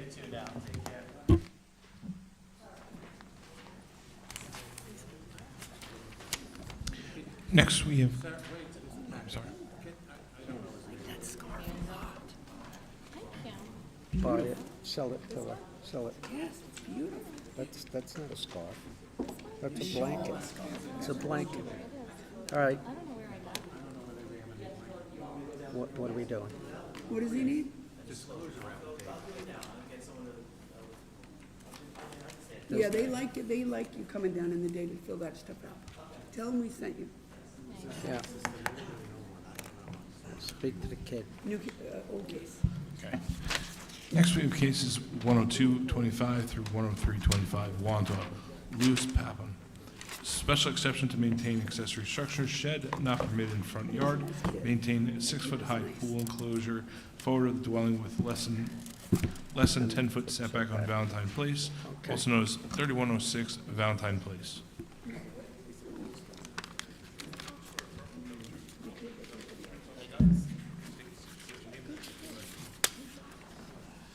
Good morning. My name is Andrew Braum, B-R-A-U-M, 1924 Belmore Avenue, Belmore, New York, 11710. Lewis Pittman, 3106 Valentine Place, 120. Good morning, ladies and gentlemen. My name is Andrew Braum. I'm an engineer. I'm representing Mr. Pabon and his family for this variance we're requesting. Currently before you, we're requesting to maintain a shed in a front yard as well as a 6-foot vinyl fence that does not meet the required distance from the property line. This stemmed from the installation of a semi-in-ground pool that I was hired to do. That permit was issued, and during... Was there a building permit issued for the pool? Yes, there was. And it was obviously, it was issued because it was in the correct location, along with the fence. Maybe that fence was moved subsequent to its initial installation or something? Yeah. Well, no, that fence has actually been there since before the Pabons purchased the property in 2010. There. Oh, it looks like the pool permit's open. It is. And I believe the pool permit is open pending this variance for the location of the fence, which is in a non-conforming location. Which included the pool. The pool itself is in a permitted location. In 2017, there's an open building permit for 2017. Install in-ground pool. This is a semi-in-ground pool, so it's different, with fence to code. And it was issued, and it's an open permit. This is different than that. I think that's climbable. Becky? Yes, Becky. No, I have a question. Does the building department consider chain link climbable? Opening, right. Okay. This has a chain link fence? It does. Partial chain, partial PVC.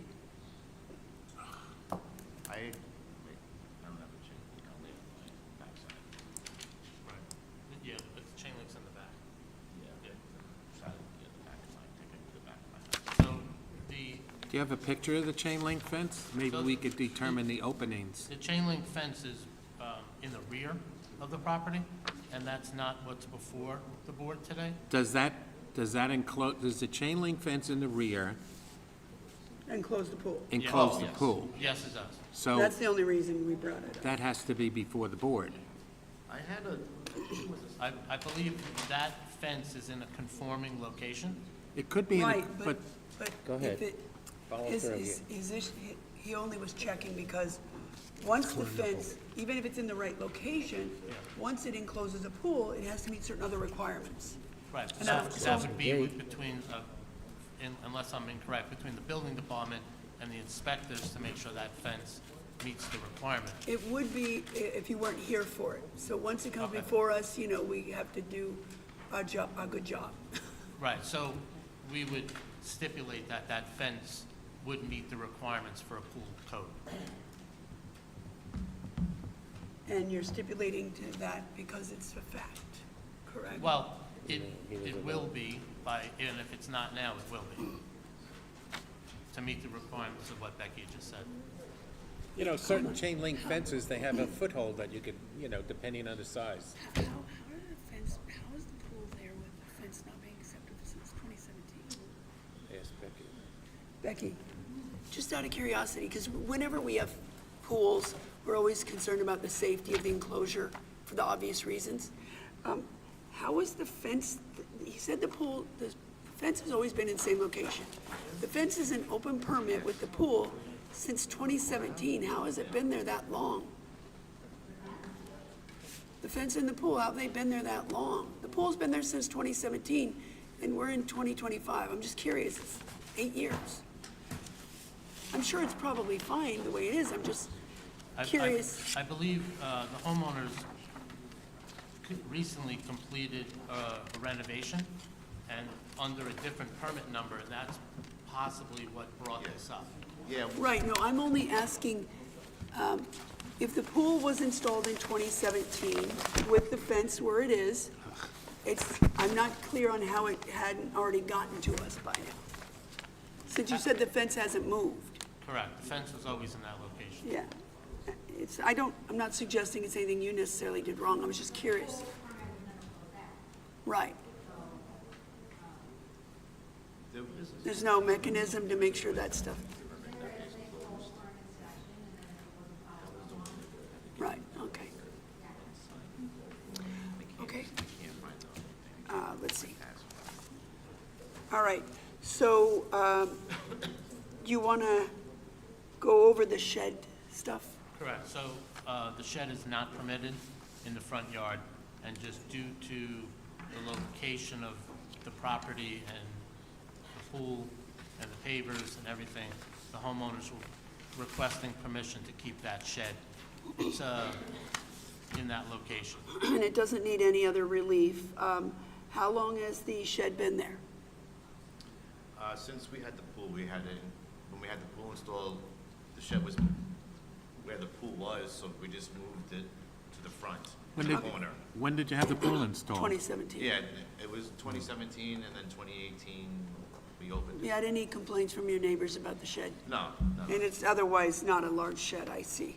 No, it's Does a it- small, it it was a needs- small little, like shovels and lawnmower and stuff like that. Bikes. Rubber ducky I have floaties. Plenty of them. Photo of the shed if the board wants to see. I think, if you want to submit it, that's your choice. I see the shed in the photographs, and I see the measurements. It's 7.6 by 7.6. Obviously is under 9 feet tall, or that would be an issue. I had the pool permit closed, but then when they went and talked to me afterwards, they noticed what you said about it being in ground or above ground. So there was like an issue there. I'm trying to find it on the town website, but I can't get my password to get through. There's That's one- okay. I don't, I think we did a supplement to change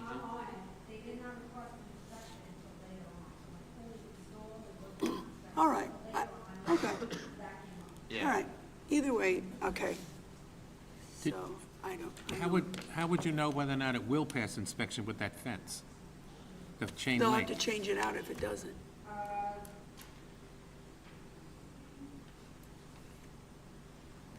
They were required to file a supplement to the pool because they had an inspection, so the inspector required a supplement. Have you filed a supplement? What was the supplement? And the supplement was to change the pool from an in-ground to a semi-in-ground. Okay. So basically, Becky, if we were to approve this, they'll get the final inspection, and if it's not an acceptable fence, there'll be a time limit during which they have to change it to one that is. It may very well be a fine. That's what I was trying to say before, that yes, during the final inspection, if it's not correct, they'll have to make that correction with the building department. Right. I have no further questions. You know, you've been around, this permit was issued in 2017. It's there with a quote-unquote illegal fence. They put us all in a position of being a hazard to the public because may not be protected properly from the public, a kid hopping the fence. So if the board grants this case, the usual you have 4 months to get a building permit, should not be allowed. I think it should be, Wait a minute, is he gonna need an extension of time? No. no, not, because it never came before us. I asked Becky that, not for, No. you're right. All right, well, if we do approve the case, just try to get right on it. 'Cause it looks like that's what you're doing, so. It took him, he's 5 years overdue. Right, but now- 8 years overdue. Yeah, but they're doing something. Assuming that the board grants it, I would suggest to my colleagues on the board that the fencing be properly enclosed within 45 days of the decision. 30. We would agree to that. Yeah, We're just as anxious to have it closed out. Is it, Becky, is that a reasonable amount of time, given if they need to call for them to be able to get someone out there? I was going to suggest that we have the building inspector go out there this week so you can get the fence. Okay. And that would probably help you too, right? Yes. There's nothing else you have to do to get this resolved, other than our decision and the building inspector, right? Right, so we'll work on our side to get that to happen. Can you help with that, Becky? Okay. We'll all feel And then, better. Becky, what would be your recommendation to the board to require him to close it out? Is 40 days reasonable amount of? Okay. Well, what's left if the building inspector goes out and it is acceptable? Well, the building inspector is also going to make sure that he has all of the required, full alarms. He's going to make sure that the fence is. Are those alarms still required? Yeah, oh, yeah. Yes, he also requires all the installation. Those things are annoying. Yeah, and he's going to make sure that he has everything on site and he will need to. So, Yeah. yeah, Sorry? yeah, 2017. Covered, too. It's covered right now, it's closed. Covered for the season, yeah. Kind of Wait, covered. Becky, Let's so not go when down we that close this hearing, can you speak with Becky to, and maybe if there's anything, make sure that all the stuff you need to have done at the pool before the inspector comes, you have done for scheduling purposes, right? Because let's say you need to fix your self-closing door, for example. Maybe you need a week, so you don't want the building inspector in a week, you want him in a week and a half. You know what I'm saying? So Becky, can you just go through it, make sure whatever, so that we can get it? Okay, good. Thank you. Okay, we're done. Any other questions or comments from the board? If not, do I have a motion? Move the hearing be closed, the matter be placed on the decision calendar. Mr. Baum, you and your client will both receive a copy of the board's decision by mail once it's ready. Second, all in favor? Also, And opposed? Mr. Baum,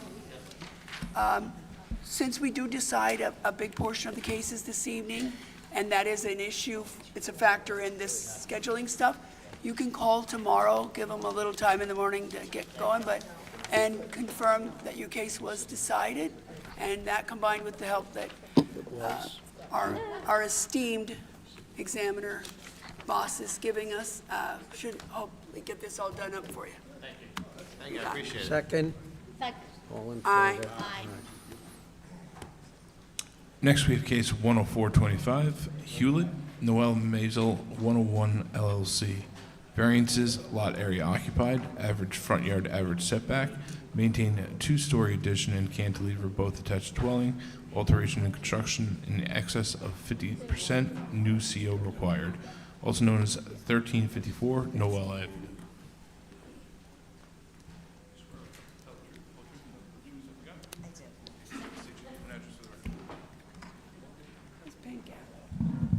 Tina Pangallo, 549 Hempstead Turnpike, West Hempstead, New York, 11552. Morning. Good morning, Chairman, members of the board. I'm representing Jules Miller of 1354 Noel Avenue, Hewlett. The property is located on the north side of Noel Avenue, 314.68 feet east of Harrison Avenue in Residence B. Requesting a variance to maintain a two-story addition cantilever, No, it's an both LLC. attached to the dwelling in Limited excess of liability 50%. This application to the board is a supplement filed under Building Permit 24-7048 to construct a second-floor addition, first-floor alterations, two-story rear addition, front portico, finished basement, and AC unit over 50%. Under the original approved plan for the construction, the front part of the attached garage was going to be eliminated, and there was just going to be a small storage room. When they removed the front part of the garage, the framing and the concrete was crumbling in the rear, so they decided to take all that down and build a whole new garage with a second floor over it. At this point, we filed the supplement, and the original plans were approved with a lot coverage of 27%. This 10.7 by 9.58 addition adds another 102.50 square feet, bringing the lot coverage to 28.8%. The original house and garage had a lot coverage of 28.3, but at the time, 30% was allowed. The garage that was there did not have a building permit, but according to the Nassau County Assessor's Office, the garage was built in 1961, and the original house and garage had a front yard setback of 25.22. The average front yard setback is 26.3, and the front yard setback provided is 25.3 to the garage and 24 to the cantilever. If you look at the radius map, this is consistent with most of the homes on the block, but there is one home at a 30-foot setback, which brings up our average setback. The Mellors purchased the home last year. They applied for the construction permit, and they're very anxious to complete the construction and move in. And we're respectfully asking the board to grant this variance. And the 25.3 on the front yard is the proposed final number? Yes. Where 26.3, so you need 1 foot there and 1 percentage point. Right.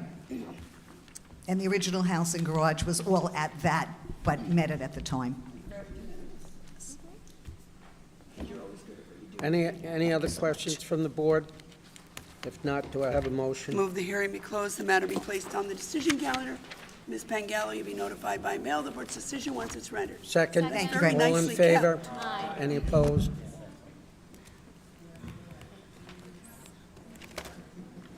Next, we have case 10525, Lido Beach, Mitchell Lassman.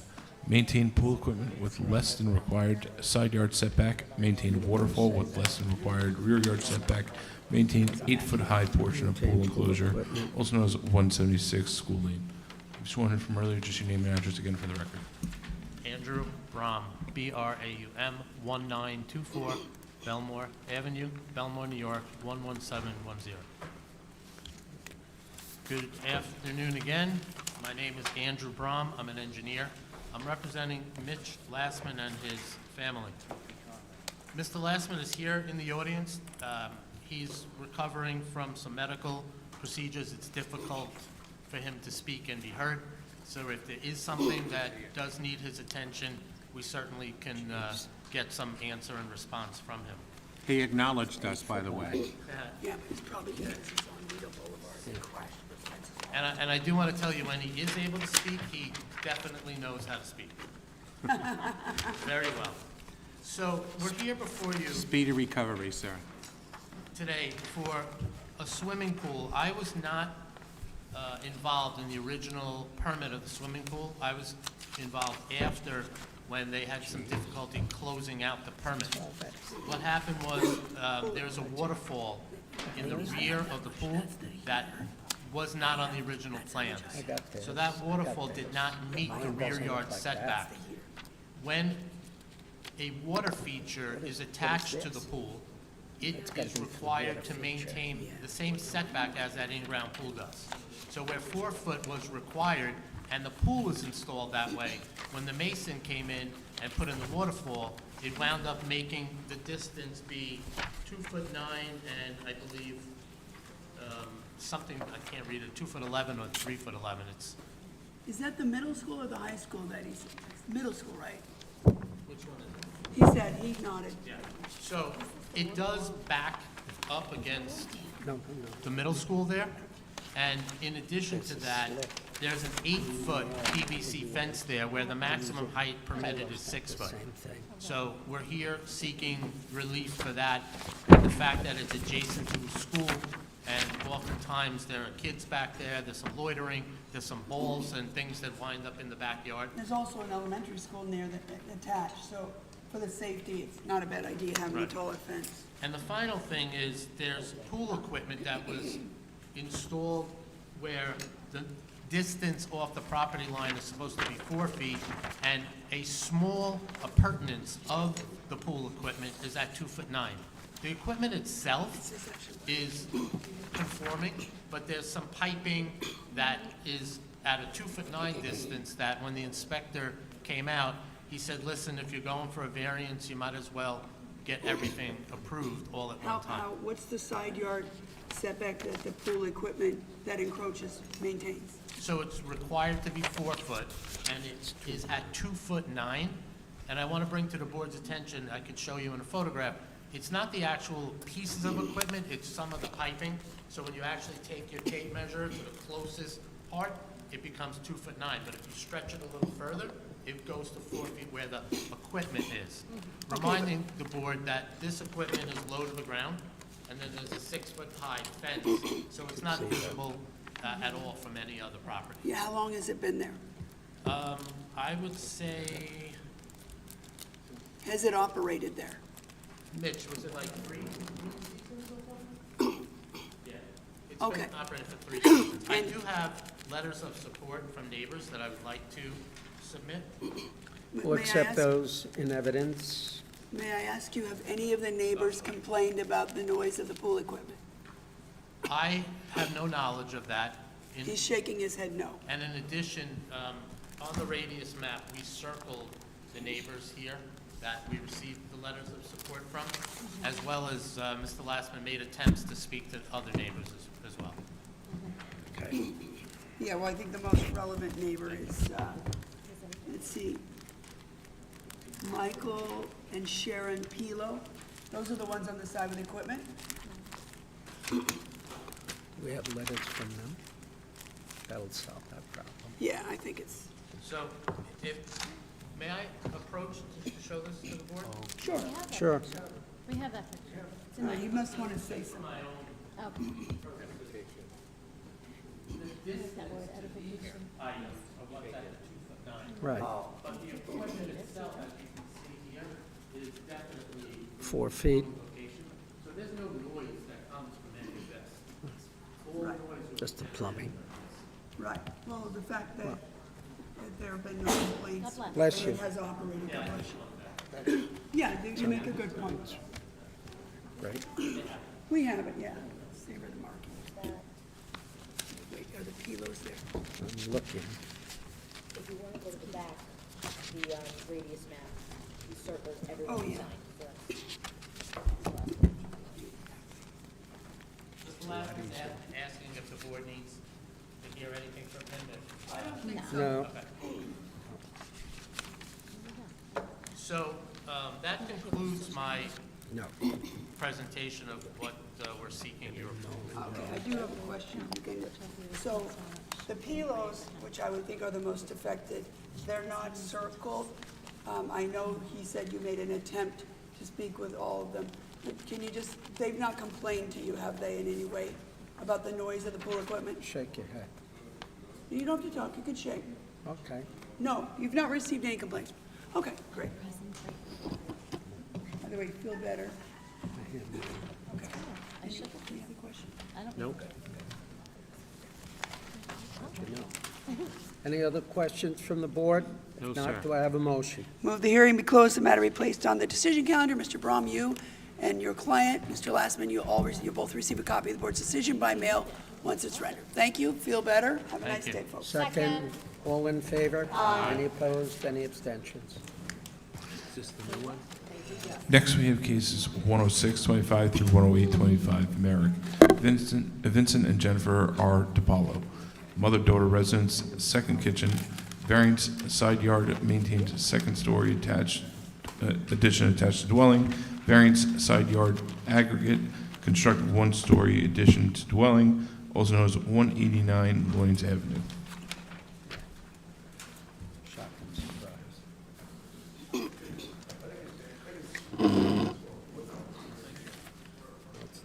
Kim, I forgot about my happy Gray Architect, 2401 Capri Place, North Belmont, New York, representing Vincent and Jennifer DiPaolo. They reside at 189 Loynes Avenue, Merrick. Good morning. Morning. Good morning. My client, they wish to construct a one-story addition, mainly to house Vincent's parents to create a mother-daughter residence. If you notice, the property is a fairly wide piece of property, and there was some land available on the east side of the property. Also, due to physical limitations, thought it would be best to make a one-story addition on the side so they don't have to climb any stairs. So the reason that we are here in constructing this proposed one-story addition, it is the side yard aggregate is deficient. The required side yard aggregate is to be 24 feet, and the proposed side yard aggregate is 19.8. Also, it was discovered that this property had a second-story addition that was built over the attached garage. That created a bedroom for Vincent and his wife, and that particular addition, it was built directly over the garage. They did not make the side yard any less. The side yard is of 5.3 feet. So the minimum side yard is to be 8 feet. They have 5.3 feet. There was a law that was changed where a building may be, or a structure could be built over something existing if it's within a side yard, continuing a building line vertically, not making it any less. So that is, and then that application with the second-story addition is also legalizing a finished basement, partially finished basement as well. With the mother-daughter residence, I have seated here to my right. We have Vincent and Jennifer are the owners, and two of their children, Holly and Vincent Jr., are not able to make it today. They're both away at college. Francesca, their youngest daughter, is here. She is under 18. She didn't really have to appear here. She just got a day out of school.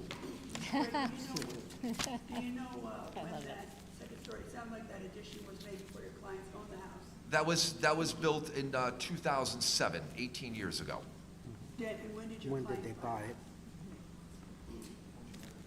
roughly? Can't remember. 2002, they purchased the home. Oh, so they So were, they built it. you knew about, oh, keep going. And then lastly is Frances DiPaolo, which is the mother of Vincent. Louis DiPaolo is the father of Vincent. He was unable to make it today. He is being hospitalized. Partially that is the reason to construct this addition, to have them all live together and to be cared for. And the second kitchen's already in, right? No, it's not. The second kitchen is in the proposed addition. Oh, I'm sorry, I'm looking at the two. Okay, you can keep going, Mr. Gray. That is my case. Your clients are aware of the Yes. usual mother-daughter conditions? Yes, to have They've a agreed to one abide family- by all of them? Only one person at a time can speak. Yes. Go ahead, Mr. Chairman. Yes, they're aware of the conditions in maintaining a one-family residence with one door, one doorbell, one gas meter, one electric meter, and that's it, yes. And it's unique to them if they sell the house, that... Yes, this no is longer temporary. apply? This use is temporary to them, yes. Review? Okay, I know, I'm sure you are aware, Mr. Gray, but I need to, for the record, mention that each time we have an application for a mother-daughter or immediate family residence, Board of Architecture Review reviews the application to determine whether or not the dwelling is suitable to be used in that fashion and suitable to be, to revert back to a single-family dwelling at the cessation of that use. In the case of your application, the Board of Architectural Review has determined that it is in fact suitable and restorable for the proposed use.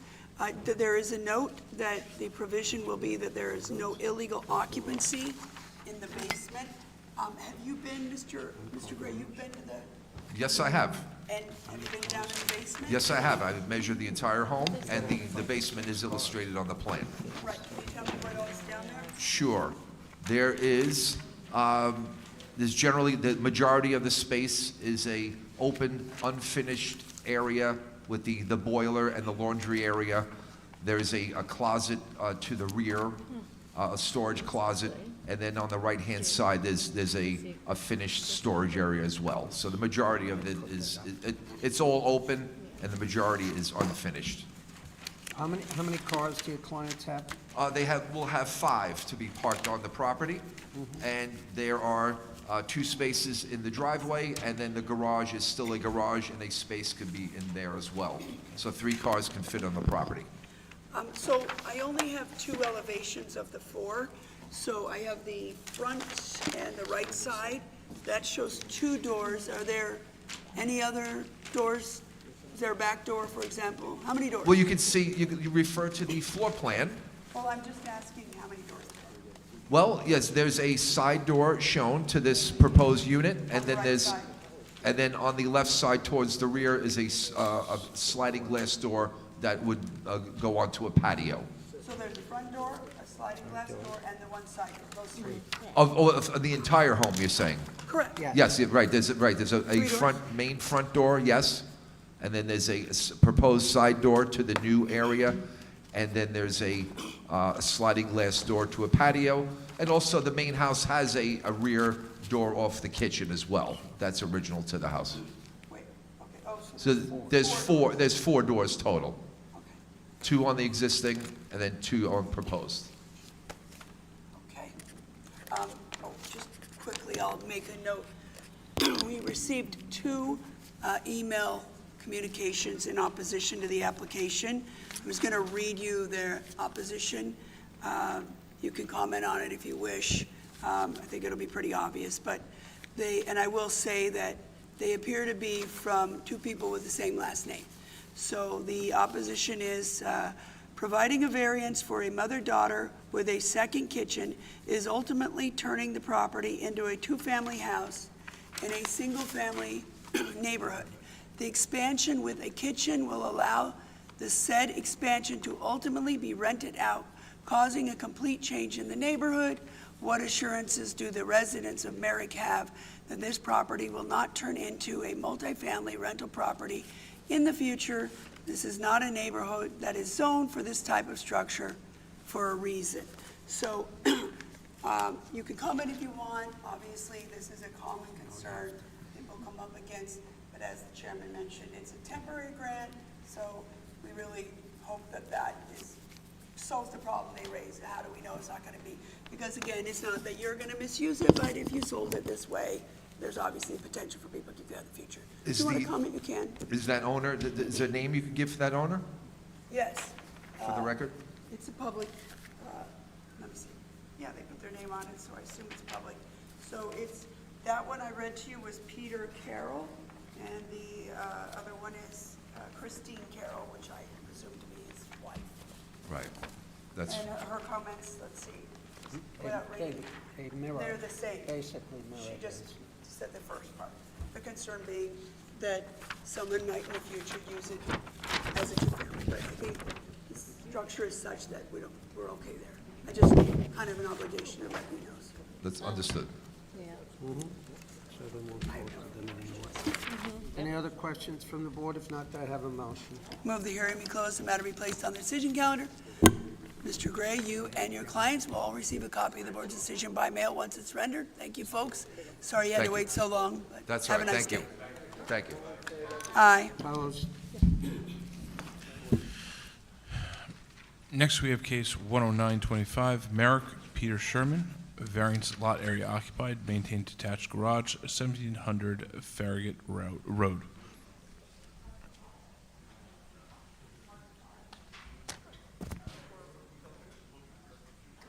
I do.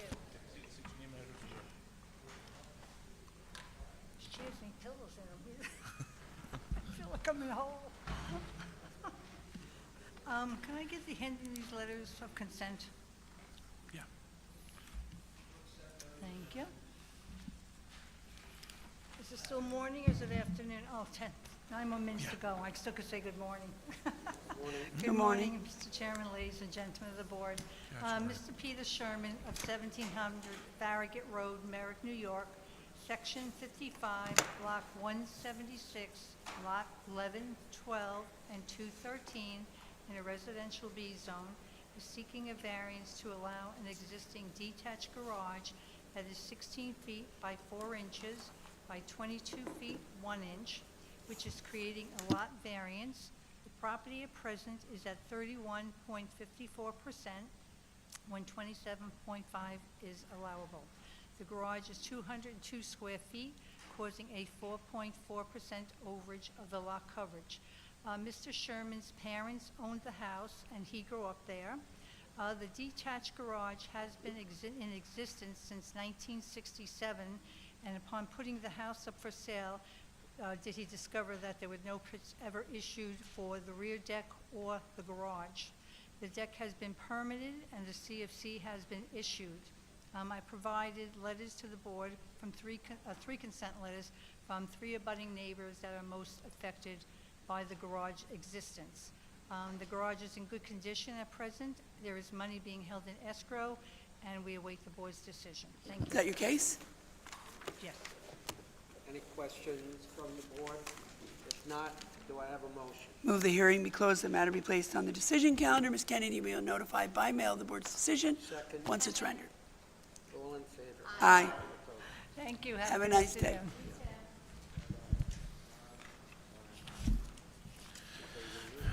Next, we have case 7025, Levittown, Wayne and Carol Wichern. Renewal of grant to maintain fence varying in height from 5'3" inches to 6'5" inches, week. also known as 124 Haven Lane.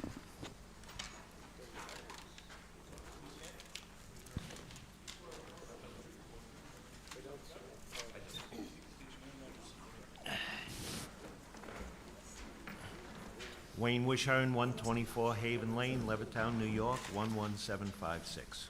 Carol Wishern, 124 Haven Lane, Levittown, New York, 11756. Good morning. Good morning. So this is a renewal of the grant to maintain a fence varying in height from 5'3" inches to 6'5" inches. The building department inspected the premises on November 13th, 2024, and they found that all conditions previously imposed by the board have been No, we don't. Maybe, why don't you put it on the record? No.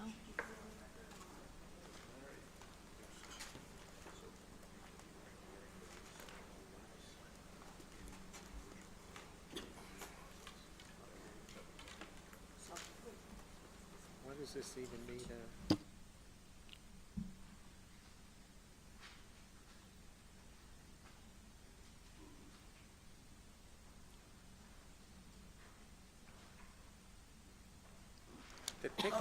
The picket fence that runs from the house to the street, is that your fence? No. It isn't.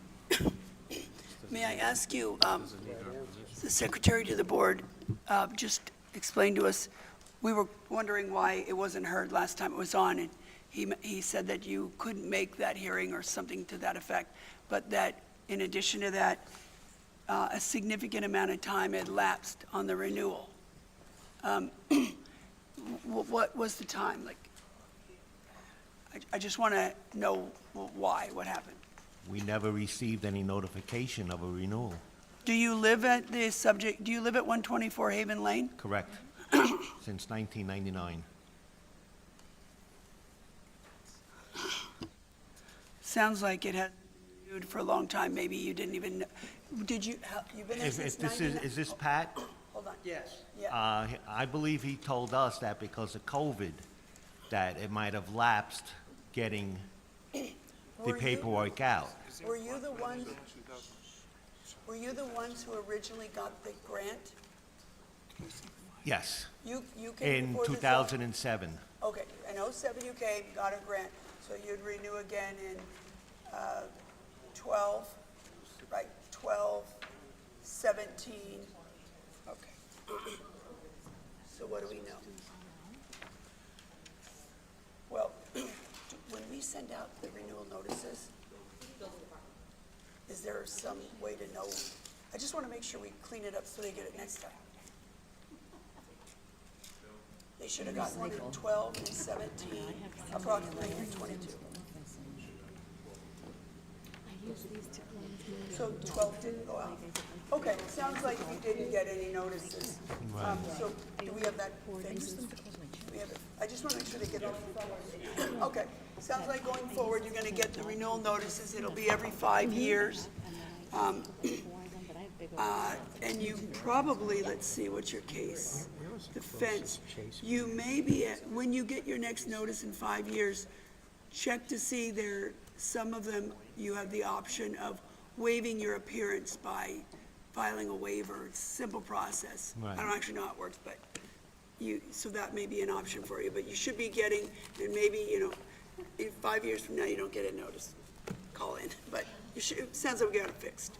Is any portion of the fence 6 foot 5 inches? No. I didn't think so.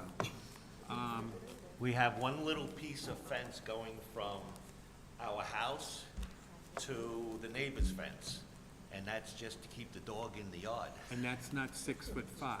No, that's 5'3", You and see- maybe it's 6'5" total in length, but it's not 6 foot high height. Someone measured He it. doesn't have to come here. The It's- caption reads from 5'3" to 6'5" feet. Oh, but Joe in makes a height. point. What's the highest your fence is? 5'3". Oh, so This, you wouldn't even need to come here. If Is that it not? is true. Is any of it forward of, are you on a corner lot? No, Okay, so does any of your fence go forward of your house? no. It's all back there? It's, if I had to guess, the fence, oh, no, it is, it's even with the front of the house, Even I'm is not sorry. forward? Correct. Is it literally like, it's not even 2 feet, not even, 6 inches forward of your house? No, Because in an interior lot, as you have, was the date a of the 6-foot original? fence is as of right, as long as 17? it's behind the dwelling, or Correct. even with it. So you might be able to get out of this altogether. in 2007, this came before the board, yes, and it was for a 6 foot 5 inch fence, which is higher than was allowed. That's, oh, I didn't know that. I Yeah. know we It had was for a R&B fence. drafting with us. It was for a fence you varying were in with height, us. 5'3" to Right. 6'5". Yeah, no, have you replaced the fence No. since 2007? no, Becky, how would we, And it was always 6 foot tall, no higher than 6 foot? 5'3" tall. Okay. I can look over. What, all right, well, we'll see. I have a picture, I don't know if that would help you No. at all. No, It's we- on my phone, of course. Well, no, you have no incentive to mislead us, because then you would just have a fence that was illegal. You'd want to keep this in place. Yes. Right. So Becky, how would we get this switched over?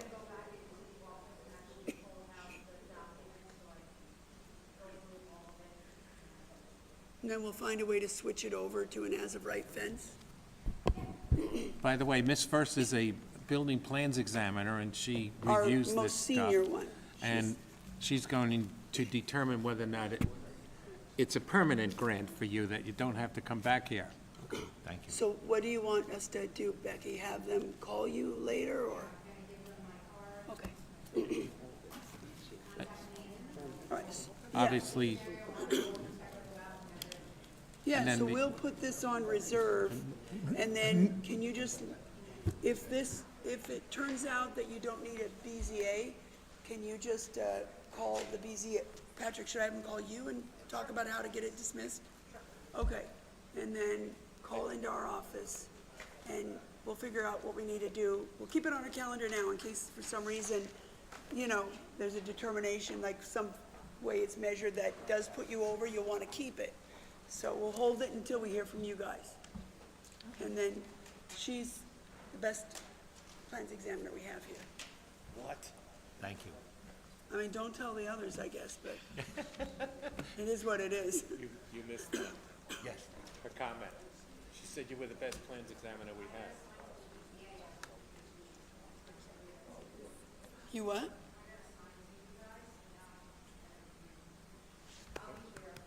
Excellent. Too bad. Okay. Any other questions from the board? If not, do I have a motion? Move the hearing be closed, the matter be placed on decision calendar. We'll put this on reserve until we hear from you. If it turns out you do need to renew it, we'll figure that out as we go. Because we already paid the $75 for the renewal also. Aye. Oh, no, if that's the case, yes. No, that's not an issue.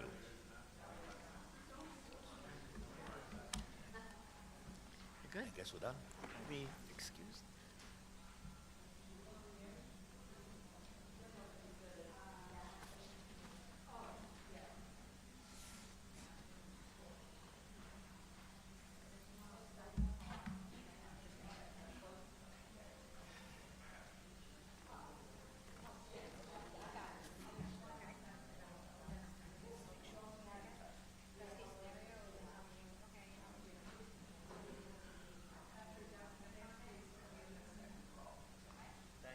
Thank you. Next, we have cases 20624 through 20924. Merrick, George Kirak. Variances, side yards aggregate, rear yard maintain outdoor kitchen with barbecue. Variance, side yard maintain 2 AC units attached to dwelling. Maintain pool deck and equipment with less than required rear yard and side yard setbacks. Percentage of rear yard occupied and pool enclosures less than 5 feet high. Maintain 7-foot high trellis and 6-foot high fence forward of dwelling, which may substantially obstruct line of sight. Also known as 408 Little Whale Neck Road. I do. State your name and address. Okay.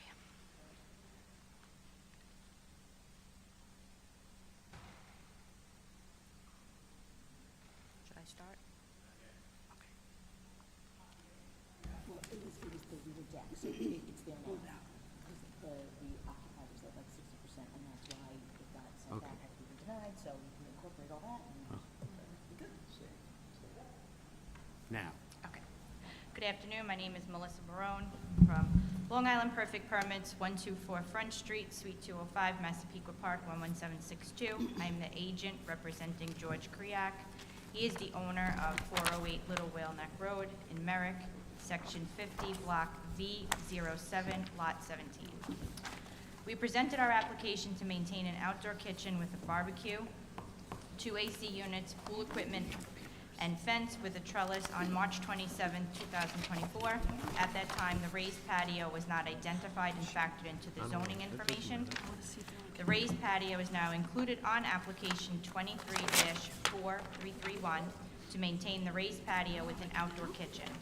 The raised patio and outdoor barbecue island have a side yard aggregate of 3 feet where 15 feet is required, and the rear yard setback of 0.3 feet where 25 feet is required. The pool and patio have a rear yard setback of 0.3 feet where 4 feet is required, and the pool equipment means a 3.9-foot setback where 4 feet is required. The pool and equipment were installed in 2012.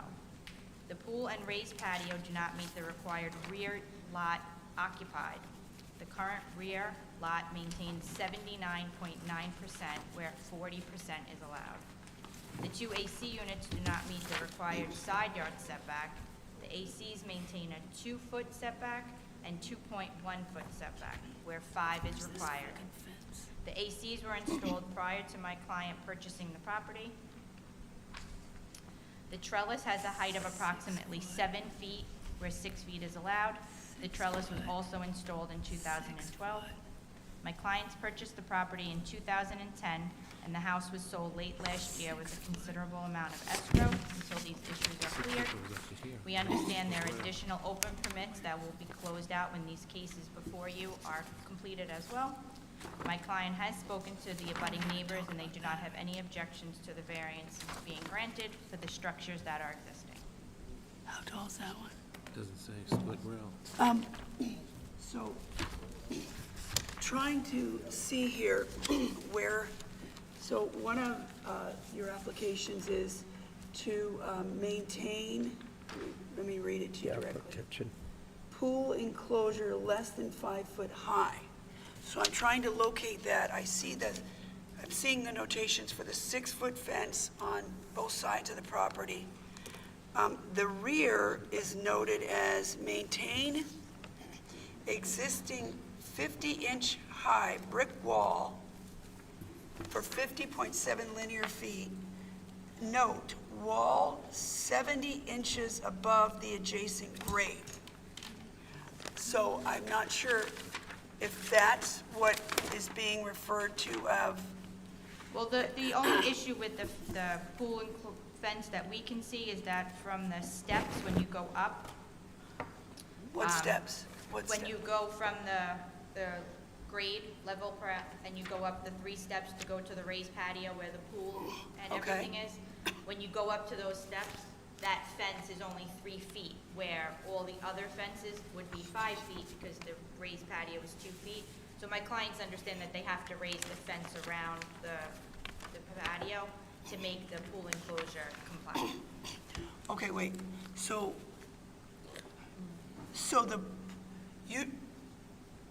oftentimes the pool enclosures are the actual fences around the yard, and they just comply that way. Correct. Right? I thought that's what this was. So are you telling me that the pool enclosure they're going to rely upon as there is going to be? Well, they have this 6. You don't even know my question yet. Oh, sorry. Is going to be the one that's around the pool deck, or is it going to be that fence around the yard? Well, they had the fence around the yard, but then in seeing the objections from the plans examiner, it was easier to just adjust the fence around the patio itself. Is it going to be completely around the patio then? It is, yes. Okay, so this says maintain existing 3-foot PVC fence 5 feet high from walk to top of fence. So I take it that is referring to one just around the patio? Patio, correct. Okay. And so the maintain 50-inch high brick wall, and then note wall 70 inches above adjacent grade, that, it's hard to tell because the notes are on 2 sides of a line on the property line. Right. So that is referencing something. Is that referencing what is going along that property line? Yes, all of the pool fencing will be on top of the patio, including the rear. They have a fence across the rear. I don't know if you have. But the pictures? fence across the rear, I'm asking you, is that what this maintain 50-inch, 50-high brick wall, 50-inch high brick wall, and then it says, note the wall is 70 inches above the adjacent grade. Is that brick wall what you're calling the fence along that property line? Yes, Okay, but that's not going to be a factor in what's enclosing the pool, correct? Because they're going to do an enclosure of just the pool. correct. Well, they're gonna, the enclosure is gonna go around the patio and, you know, around the whole, it's not gonna be just the pool itself, but it's gonna be around the whole raised patio. So this note that says maintain existing 3-foot high PVC fence, 5 foot high from walkway is not, Right now, they have a 3-foot PVC fence around the whole raised patio. When you're standing on grade with Right. the 2 feet, it's 5, but at the steps, it's not. So they're gonna have to raise the whole entire fence around to make it so that it's all 5 okay. feet. So they're not going to maintain the 3-foot high fence is what I'm trying to get at. Well, no, because they have to adjust, they have to accommodate the steps. And when you go to the top of the steps, the fence is not 5 feet. So they wanted to maintain it that way, but they have to raise the fence to accommodate the steps. Okay, so, all right. I'm not sure how we're going to deal with this now when the fence, like the materials say it maintain 3, but that's not going to be what it is, because we have to consider, because you have a request to have a pool enclosure that's less than 5 feet high, Right. that apparently you don't want now because you're gonna make it 5 feet high? Well, they wanted the fencing around the yard, but, you know, the plans examiner is saying that it can't be used. Why? I don't know. It's 5 feet around it. Says PVC fencing arbor not part of pool enclosure. Well, let Ms. first address. When it was. Becky, do you need this, or do you have it? No, I have it. I have mine. When it was submitted as using the patio, raised patio as a pool enclosure. So therefore, a separate application had to be filed for the fencing, because you can't use both. You can't pick and choose what you're gonna use. It's either you're gonna use what's around the pool, or you're gonna use. the And in pool which around- case it's 3, Right. so that was not adequate. Correct. So if they're using the one in the back, okay, then the problem they have is that it's gonna be too high, and they're gonna end up going for a variance. Can Yeah, you well, it's- estimate how high it would be? Well, it's 50 inches on their side, right, and The 70 brick wall on... is 50 inches, and then the wall is 70 inches above the adjacent grade. But so what would... So it's either you're gonna call it a patio, okay, or you're gonna call it something else, you know what I mean, like, Oh, does that wall come up and then the patio is onto it?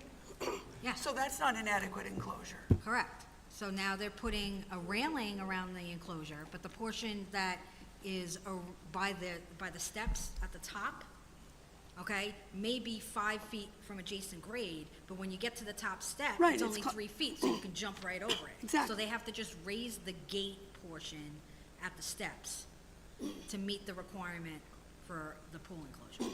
So because it's raised otherwise, the 3 on top of the deck is adequate because there's more distance down here, right? So Right. just that is... So they never submitted to me that they were going to change the gate.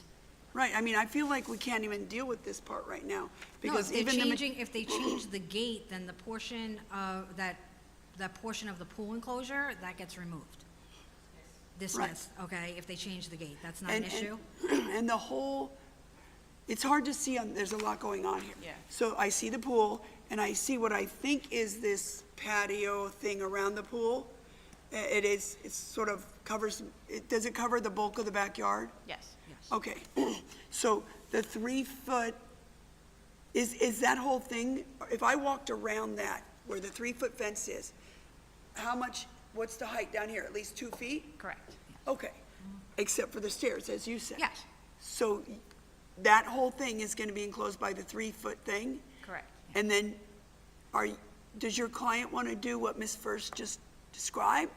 I mean, I feel like I don't even know how to hear the case It's because, fix the gate.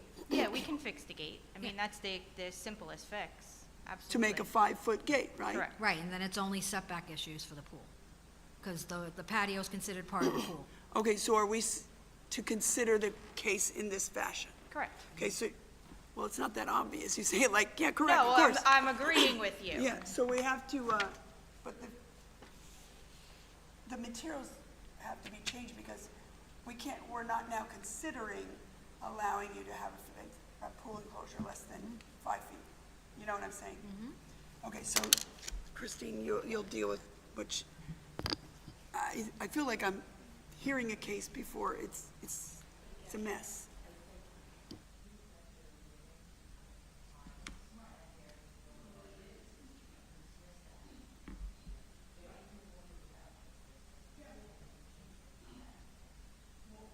What's the process? So let's say we finish hearing this, we put this on reserve. And then she'll have to come to you and file new papers or something, right? 'Cause Yeah, well, just the site plan to show that she's proposing to do that correction. And then when that happens, we'll just dismiss that portion of our case. Correct. Okay. No, I wouldn't do it until, Let's see, the rest of the fence, there's a portion that's 6 feet and forward of the dwelling, right?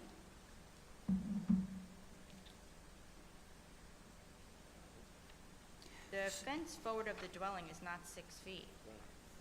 Okay, because the thing says, Yeah, I see. maintain 7 foot trellis and 6 foot high fence forward of the dwelling. The fence forward of the dwelling is if you see in pictures, is just like slats. It's just like a divider more than, there's no, clear sight or anything like that. Okay, so so you need no variance for a 6-foot-high fence forward of the dwelling. We need no pool enclosure less than 5 feet high. Okay, let's just keep going. And that split rail, do we have a height on that? Looks about 4 feet. I mean, it's not that tall. It looks like it might be an as-of-right fence then. Okay, where's the 7-foot trellis? The 7-foot trellis is at the start of the dwelling. The start of what, hon? The start of the dwelling, the beginning of the house. It's in line with the front of the house. Okay, I think I found it. Okay.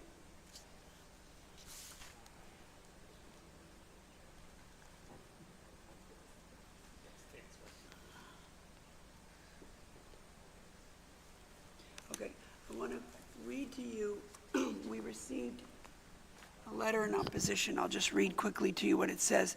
To whom it may concern, I received a notice in regards to cases 206 through 209 of 2024. I strongly oppose proving these variances / special exceptions. The property in question has and will continue to attract large gatherings and frequent parties, particularly in the summer. These parties result in These parties result in and will continue to lead to excessive noise, parking issues, and disruptions for nearby neighbors. Many families in the area, including my own, have young children and/or newborns, and the noise is a constant nuisance.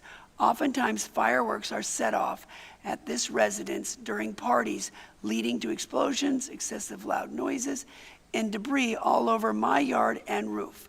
These parties do and will continue to negatively impact the neighborhood's character and quality of life. If this owner in question is not held to these property restrictions, then how can anyone else be expected to be? I urge the board to consider the concerns of those who live nearby and deny these requests. Thank you. I read it to you only so if you wish to comment on it, you can have the opportunity to do so. I can't comment on that. I can't say that a homeowner wouldn't have parties or have people over even if they didn't have a pool in their backyard. I can't comment on what. Maybe you can mention to your neighbor that message, Client. or your client, I'm sorry, the message and, communicate to your I mean, client. I would think if Oh, the- I wasn't done. And communicate to the client that it might be a good idea to try and be a better neighbor, especially debris and fireworks, Right. I'm not sure of which neighbor they're speaking of because the home was sold. So it is new owners, so I'm not sure if they're speaking How of long my is- client who, Oh, how long has your client owned it? my client sold the house last year.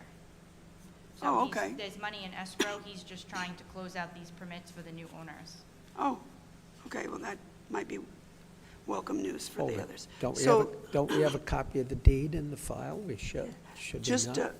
if you said it already, I apologize. Can you give me the rear and side Was it yard sold setbacks after on the July 4th? pool stuff? The pool and patio have a rear yard setback of 0.3 feet, where 4 feet is required. And, let's see. The raised patio and outdoor barbecue is kind of the same thing, has an aggregate of 3 feet, where 15 feet is required. I'm sorry, aggregate of 3? 3 feet, where 15 is required. When was the pool put in? 2012, 2012? correct. And it only has a .3 rear yard. It's funny, it looks larger than .3. Is that because it's going by the decking? Well, because the pool and the patio goes around the whole pool Right. to almost make it look like Says it's it's The answer's yes. 6'6". No, but it's .3. I get it, Right, but so that's what I obviously was it's not asking you. Is it the Is it pool, the decking that's, it's the decking. although this says .2. All right. .25. Any other questions from the board? If not, do I have a motion? Move the hearing be closed, the matter be placed on the decision calendar. You'll be notified by mail of the board's decision once it's rendered. We're going to put it on reserve, as we spoke about. And Take the pig. as I understand it, you're not seeking a variance for a 6-foot-high fence forward of the dwelling or for a pool enclosure of less than 5 feet. You're going to deal with Ms. First to change your request there, confirm that that's what you're going to do and that you're going to have an as-of-right pool enclosure. And then, once we hear from you, we'll dismiss that, and we'll dismiss the 6-foot-high fence forward of the dwelling request. Okay. Okay? Thank you. Second. All in favor? Aye.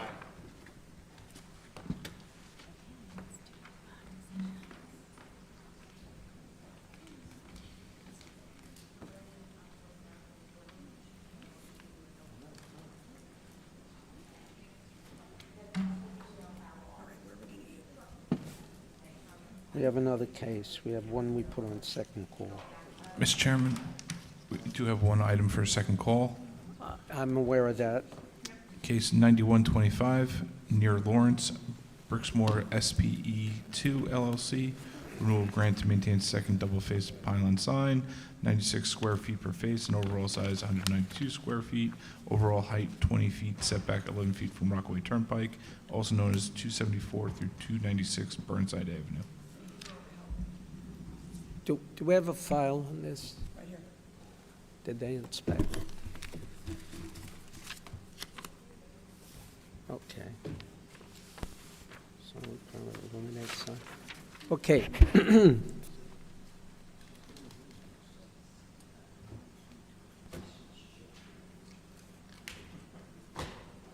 Okay, so this is a sign case. Okay. It's a sign case, and there is no one here. It's a renewal, and the building, for the record, the building department inspected the premises on 12/27 of 2024, and they found that all conditions previously imposed by the board are being complied with. As a result, even though no one is here, we'll grant an appearance waiver. And do we have any questions from the board? If not, do I have a motion? Move that the hearing be closed, the matter be placed on the decision calendar. The applicant will be notified by mail of the board's decision once it's rendered. Second, all in favor? Aye. Okay. The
Anyone like to make a motion to close the morning calendar? Mr. Chairman, I move that we close the morning calendar and reconvene for the 2 o'clock 2 calendar. PM. Second? Second? All in favor? Aye. And opposed?